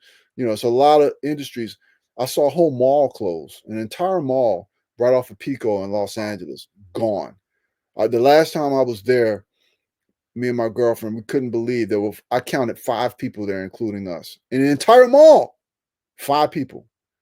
And then I wasn't surprised when it closed. So there are some industries that are, you know, technology is wiping them out. You know, Yeah. part of COVID, Yeah. COVID killed part of it. COVID was part of the killer, and COVID, and then of course the internet. Um, so there are some stores that have become extinct as a result of technology, but also COVID really hit a lot of stores hard. A lot of restaurants are gone, Yeah. a Yeah. lot. Um, but there are some things I don't think are ever gonna, like, music is something I just can't see it. Musicians disappearing, even if we get musicians that are holographic. I'm sure there'll be concerts we'll go to in the future that'll be hologram. We'll go to Elvis concert, all kind of cool stuff like that. Go to a Marilyn Monroe concert or whatever. That's awesome, but I just don't think that that's gonna make musicians extinct. We'll still want musicians here, and I don't, I can't see that happening. I can't see Yeah. AI Yeah. killing authors, and the authors are not writing anymore. I just can't see that happening. Authors not writing books anymore. Yeah, I can see total movies being done by AI, and we see a few of those here and there. I see That's that. already, yeah, it's already happening. It's Yeah, already happening. but Yeah. Now to there's tools where you know what you can just put a whole I mean, if you look, Hollywood is in decline, you know, because of Netflix now and mhm, Showmax mhm. and so many other free platforms online that you can find if you look deep enough, within Yeah. the web. But it's in decline. I know, Apple's new VR, like what you were saying about concerts and so on. I mean, I could be, let's just say Ace is performing in Los Angeles, and I could be sitting right here now. But if you have it actually set up where people who got the Apple, Yeah. goggles, I don't know how that goes about it, but I mean, I could sit right here in South Africa, goggles on. I will have like a front row, seat to your concert. Yeah. I'll That's be there awesome. watching you like there. Football games, cricket games, whatever. You'll be Yeah. able to do that. You'll get That's that so real life cool. It's experience, cool. It's cool. yeah, with it. Yeah. So there's a lot more coming. I mean, I love this new Ray-Ban and Meta, their partnership. Oh, So this new Ray-Ban, and I mean the price is, what I mean, it's like what starting at, I think it's like $299, yeah. in dollars. I think But I I know mean what you're talking about. Yeah. their partnership. So that means the Ray-Ban glasses, the variety of Yes. different style. Yes. Yeah, yeah, yeah. And you move around, you connect to your phone. So now you basically chatting with the AI. So if I'm at an event and I'm DJing, for example, now you have to take out your phone, do a live or take a video. But if I'm using the glasses, where I'm That, doing it's recording, you know? that's dope. Yeah, that's Yeah, crazy. it's like Tony, Tony Stark, Tony Stark from Iron Man, his glasses. Yes. Yeah, same thing. Yeah. Yeah. Exactly same Yeah. thing. Yeah. Going down. But I mean, as far as creatives are concerned, as you said, use the tools to your advantage, Yeah. Yeah. and Yeah. you'll still be relevant in the game. You'll always still be relevant. But if you're going to be, as I said, ignorant is the word I want to use, and be like, I know whatever, I'm not going to use it. Um, Unfortunately, is what it is. Like my mother, for example, she's in healthcare, so she's a nurse. So I've been like also trying to like educate her with AI and what's happening, with healthcare at the moment with regards to AI, Mhm. because the knowledge needs to be passed down. Like, okay, she's approaching retirement. Cool. She's lived the era. But Right. she also works with a lot of young individuals who are still not self-educating themselves on how the world really works. Right. But so I try to pass the information on, because with all the young nurses that she's working with and what's happening with AI, they will be out of a job. You know, you will be out of a job. You know, Mhm. now you don't even need to go in to see your doctor. You know, now you can see your doctor virtually. Yeah. Those are, I mean, it's changing. It's Yeah. changing. So I agree with what you said, and thank you for sharing your opinion. On that. One thing, Absolutely. yeah, I won't take away from music is the emotional part, Yeah. because in this day and age, building your audience is about intimacy. People Hmm. want to understand, they want to believe that you actually feel what they are going through at the moment, you And, know, and in and and at my the present song, moment. "Something in the Dark," which is out now anywhere, all the streaming services. You can, you can catch it. I got the audio on YouTube.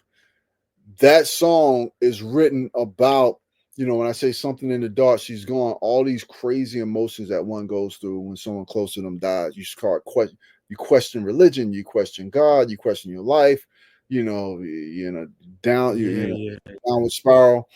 And so, yeah, and that's one of the few songs that I wrote that was totally written out of emotion. And it started making me think about, I need to write more songs like that. That's just from the heart. That's all about what I felt, and how I felt, and just express it different ways. And you know, my music promoter, she was like, I don't know if I want to bop my head or cry to this. I'm like, keep bopping your head. It's an up tempo song. It's funky. It's bad, but just understand where it came from. So I wrote yeah, it yeah. with emotion, like you said. With It was all emotion, about with emotion. Yeah, emotion, yeah. to reach out. Hence why I say I would really love for you to come onto the Talking Back to Soil podcast. There's value based on the conversation we've just had. There's value that you can offer, for those Thank you. listeners there as well. Got it. Yeah, love it. But Ace, this has been enjoyable. We've broken a record of 3 hours. I think my record was 2.5 hours. That was the longest. 3 hours. We've broken a new Wow. record. And Wow. it was a dope conversation, All like a right. dope conversation. That's what's You up. know, Yeah. it- Cool. you know, back to technology again. I have the best conversations on the podcast than I have with physical people, Mm. in my surrounding area. Yeah. Like honestly, so that's like I'm all about technology. I embrace it and I love this. Yeah. Yeah. I love Yeah. Me you too. know yeah, yeah, but thanks for coming on, thanks for your contribution. I Sir. mean, towards the creative industry, towards humanity overall, we're trying to reach out to, because there's people who are not even creators that do listen, because there's things that can be said, that can help someone Hmm. else who may not be a creative as well. Yeah. um Well, you know what I love about this life is that, and I can thumb my nose a little bit at people who take this shortcut, but I still love the fact that anyone, especially now, anyone has an opportunity to blow up. I mean, from an internet sensation, to a YouTuber, to a little person, to a super tall person, to a non-attractive person, to a very beautiful, everybody, a beautiful person, to a non-educated, to educated, everyone, someone who's rich, someone who lived a hard life. Everyone has an opportunity and can have an opportunity to succeed in the arts, in music, in film, in writing.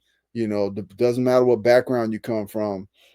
Kids can have write New York Times seller books. Everyone has the opportunity to succeed. Some people take the short route and they succeed. Some people like myself, we take the long route and succeed. mm, Some people, I got a buddy, he's taking on he's been doing this for a long time and he hasn't reached the levels he really want to reach yet, and he's had great opportunities, but he hasn't reached that level yet. It is what it is. It's a little different, for everyone's journey is a little different, but I love the fact that everyone has an opportunity. I can't, yeah, like with yeah, TikTok, I can't do the yeah. TikTok. I tried, and these people do millions of views for TikTok. They understand the Yeah, language and how to do it. I'm not. That's not my vibe. I can't do it. But yeah, yeah, kudos to you who gets on TikTok and gets 20 million viewers and blows up and makes tons of money just because you're doing crazy TikToks and you make money off of TikTok. Kudos to you. It's a great world that we live in, that anyone from anywhere now, you can be from Mars if you live on Mars and create some dope TikToks and blow up. So I love that. So that's a cool world we live in right now where we can do that. That's the positive part of that. If you're doing something that you're really passionate about on TikTok and you're killing it at the moment to 20 million views, good for you. But if you're making yourself look like an idiot on TikTok and you're still getting 20 million views, not good for you. No, good for you too. Because look, I say this all the time. Me personally, I would never make a movie like Sharknado. Never. Yeah. Never. You know what Sharknado is? No. Oh, okay. So it's just okay. I'll put you this way: it's a series of movies. I mean, there've been more than one, and it's basically tornado, Sharknado. So I think the first movie there were sharks and tornadoes killing people. It's a very outlandish concept how these sharks were killing people. I never watched any of them. It's not the type of movie I would write. It's just not my vibe. But people, they got followers. They have Sharknado nights, and the people who made Sharknado are going to the bank. Kudos to you for finding a way to do something and have a niche and make money off of it. It ain't my vibe. It's silly. It's just not my vibe. But kudos to you. Jackass. You've seen Jackass. Some crazy.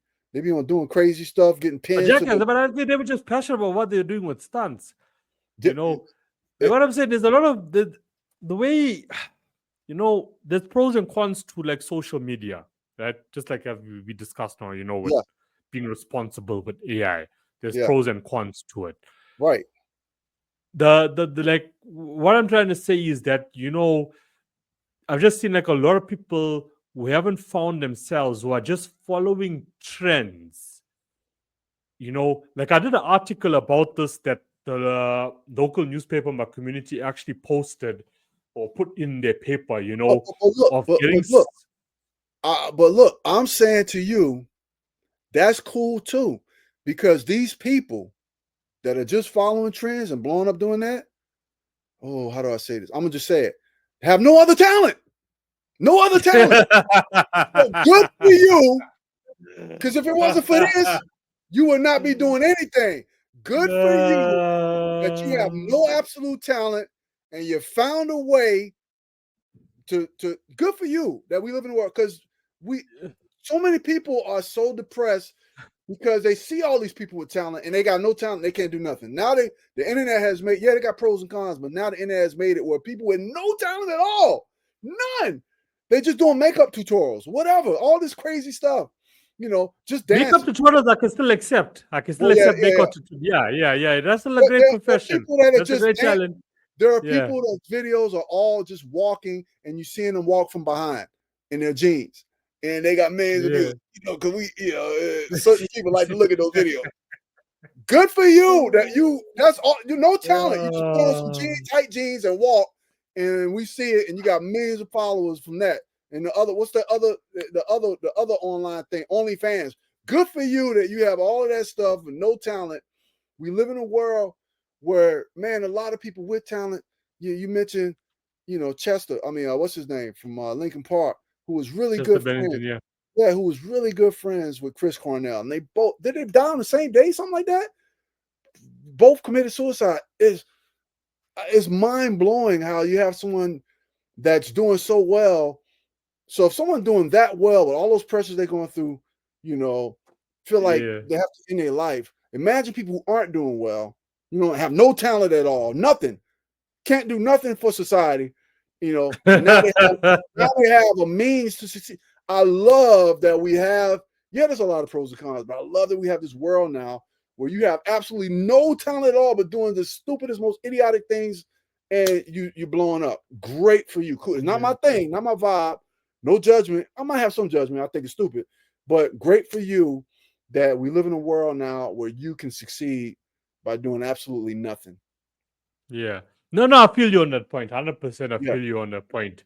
I guess, like, my article also led towards vanity metrics where, like, there's so many people who were not that popular or liked in school, high school, college, and then social media came along, and now they expose themselves in ways that is gaining them a lot of views, a lot of likes, vanity metrics once again. But the thing is, it comes down to, like, okay, I wasn't loved back then. Now there's social media. I can be loved by people that I don't even know. it's crazy. Yeah, Now, there's been cases, and we mentioned this a lot on the suicide podcast. There's been cases when that bubble pops yeah, and you enter the real world, yeah, and someone out there tells you something that breaks your heart. yeah, They can't handle it. yeah. And No, that yeah, also leads now to suicide yeah, because that bubble has been popped. yeah. So, as you said now, do your thing and so on. Be out there. You got no talent. This is your talent. But don't get too consumed by the vanity metric because we still have a real world to deal with. Yeah, I believe that. Yeah. You know, Yeah, yeah. and a side note to that, you ever seen the video? And this is social network, this is how it works, social media. You ever seen a video where there's a dog and he's barking at another dog, but he's outside like this gate, I mean this door, and he's barking ferociously at this dog. And then you open the door and then he doesn't bark anymore. It's like I haven't seen that one. I haven't seen as that. long, as long as nobody can't get to you, you're on social network, you're on social Yeah, media, you yeah, talk all that noise, but in real life, yeah. you might not say that. Realize? Yeah, yeah, That's what that it was an example of that. The dog is like, "Arr, arr, yeah. arr, arr," and he opens the door and he don't bark at all. Like the door open now, bark at the dog now that the door's open. He don't bark. Then and then they close it again. As soon as they close it again, arr, he start barking again. And Yeah, that's what social media is to a lot of people. They could say the most cruel, the most outlandish, most insane, most immoral things to anyone and everyone. And that part about it, I don't like, but we don't want to get to a point where there's censorship. So we don't want censorship. We don't want our free voice to be censored. But man, it would true. be great if we didn't have that part, because that part is the part where that has destroyed some people's lives, where they get into the real world and then they face some reality, and the Yeah, reality is not that fantasy they were living in, and it just pops their bubble to a very yeah, tragic end. yeah, yeah. Well, that's the down part of it. And man, I'm hopeful that one day we can kind of find some way to. I don't know if I want to use the word regulate, because that's a tricky word when you come into censoring and stuff like that. But we find a way where that's not as prominent, anymore on the internet, where it's harming people. What was it? Australia, some continent just banned 16-year-olds from being on the internet at all. Just went into law like yesterday, banned 16-year-olds from being on the internet. Period.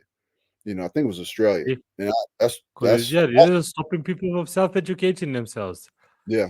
But the key word you mentioned is censorship. So there's another email that I'm going to send you. It's going to be an invitation attached. I won't mention it now. So I'll send that to you as well. And you can read, and then you can give me a yes or no if you want to be a I'll do part of that. that panel. Yeah, yeah. Something else that we put in together. Don Sawyer. Not sure if you've ever heard of him. He's an author from Canada. So when I had a Who? chat with him Who? on Don Sawyer, Robert Sawyer? Don, Don. Oh, okay, okay. Because my buddy Robert Yeah, Sawyer yeah, is from Canada too. yeah, He's a yeah. great sci-fi writer. But go ahead. Sorry. So yeah, so after we had a conversation, and then he was also like, impressed about, like, what I had to say on specific, worldly topics. Mhm. So he decided to, let's put this project together, a panel. But I'll email that to you as well, and you have a look at it. What it's about, the issues that we want to touch on this panel, and you can say, yeah, I would love to join the panel, or no, not for me. But the Mhm. fact that you mentioned the word censorship, um, yeah, that's why I Yeah, said no. Let me send you that as well, and you can check what that's about. sounds good, man. Yeah, cool. But Pleasure. I mean, man, We've broken records on the podcast. We've broken records. Thanks for coming on and, just sharing your dopeness, your wisdom, your Thank you. expertise. It's been a pleasure. It's Yes, really, really been a same, pleasure. same, And same. it's not going to be the last time we have a chat. That's for sure. All right. So, yeah. Hold you to that. So say by tomorrow. Yeah, tomorrow I'll send you the invitation to Talking Back to Suicide, and then I'll see when's the next available. So we do it every Tuesday. So I know there is a guest lined up for next Tuesday. So I'll just have to just check who's the guest, and then when we can fit you in. Yeah, because And, because come on now there. I'm not with the movie. I have a couple of shows that I'm working on a regular basis, and one is every Tuesday for now. And I did that before I started the movie. It's a TV show called Dinner Time Live with David Chang on Netflix. And so I got that lined up for the next couple of Tuesdays, and then the holiday shows. And I think they have a few after that. But yeah, we'll set it up. You know how we'll coordinate like we did this time. Yeah, we'll just coordinate. You tell me when available dates and so on, and then we can Yeah, start. I yeah. mean, we've already booked someone for in January already, just based on schedule. So you tell me, look, okay, for the next couple Tuesdays, but hectic. We're already towards the end of 2024 anyway. And you say, Yeah. okay, in Feb, we'll do a suicide podcast, talking back to suicide show. And then I'll send you one for the panel as well. You can read that, check the dates on that, and you can let me know. Sounds Be a good, part man. of it. I'm with it. Thank you, Kino Cool, Isaac. man. So yeah. This was dope, man. This was dope. So yeah, enjoy the rest of your day. Once again, thank you. Much love, much respect for coming Got it. on. Yeah, I love You're this. listening to You're listening to Kino Isaac, the best in South. Thanks, man. And what's the area? What's the area? In South Africa. Yeah, okay, that's what I said. You're listening to the best South Africa. Kino Isaac in South Africa. Tune in. Thank you. Thank you. Much love, Ace. Got it, man. And all the best for all your projects coming up, all that you're working on. As I said, it's not going to be the last time that we chat one-on-one with each other, but we'll definitely. Sounds good. Thank you, sir. Thank you. Okay. Chat soon, my man. All right. Cheers.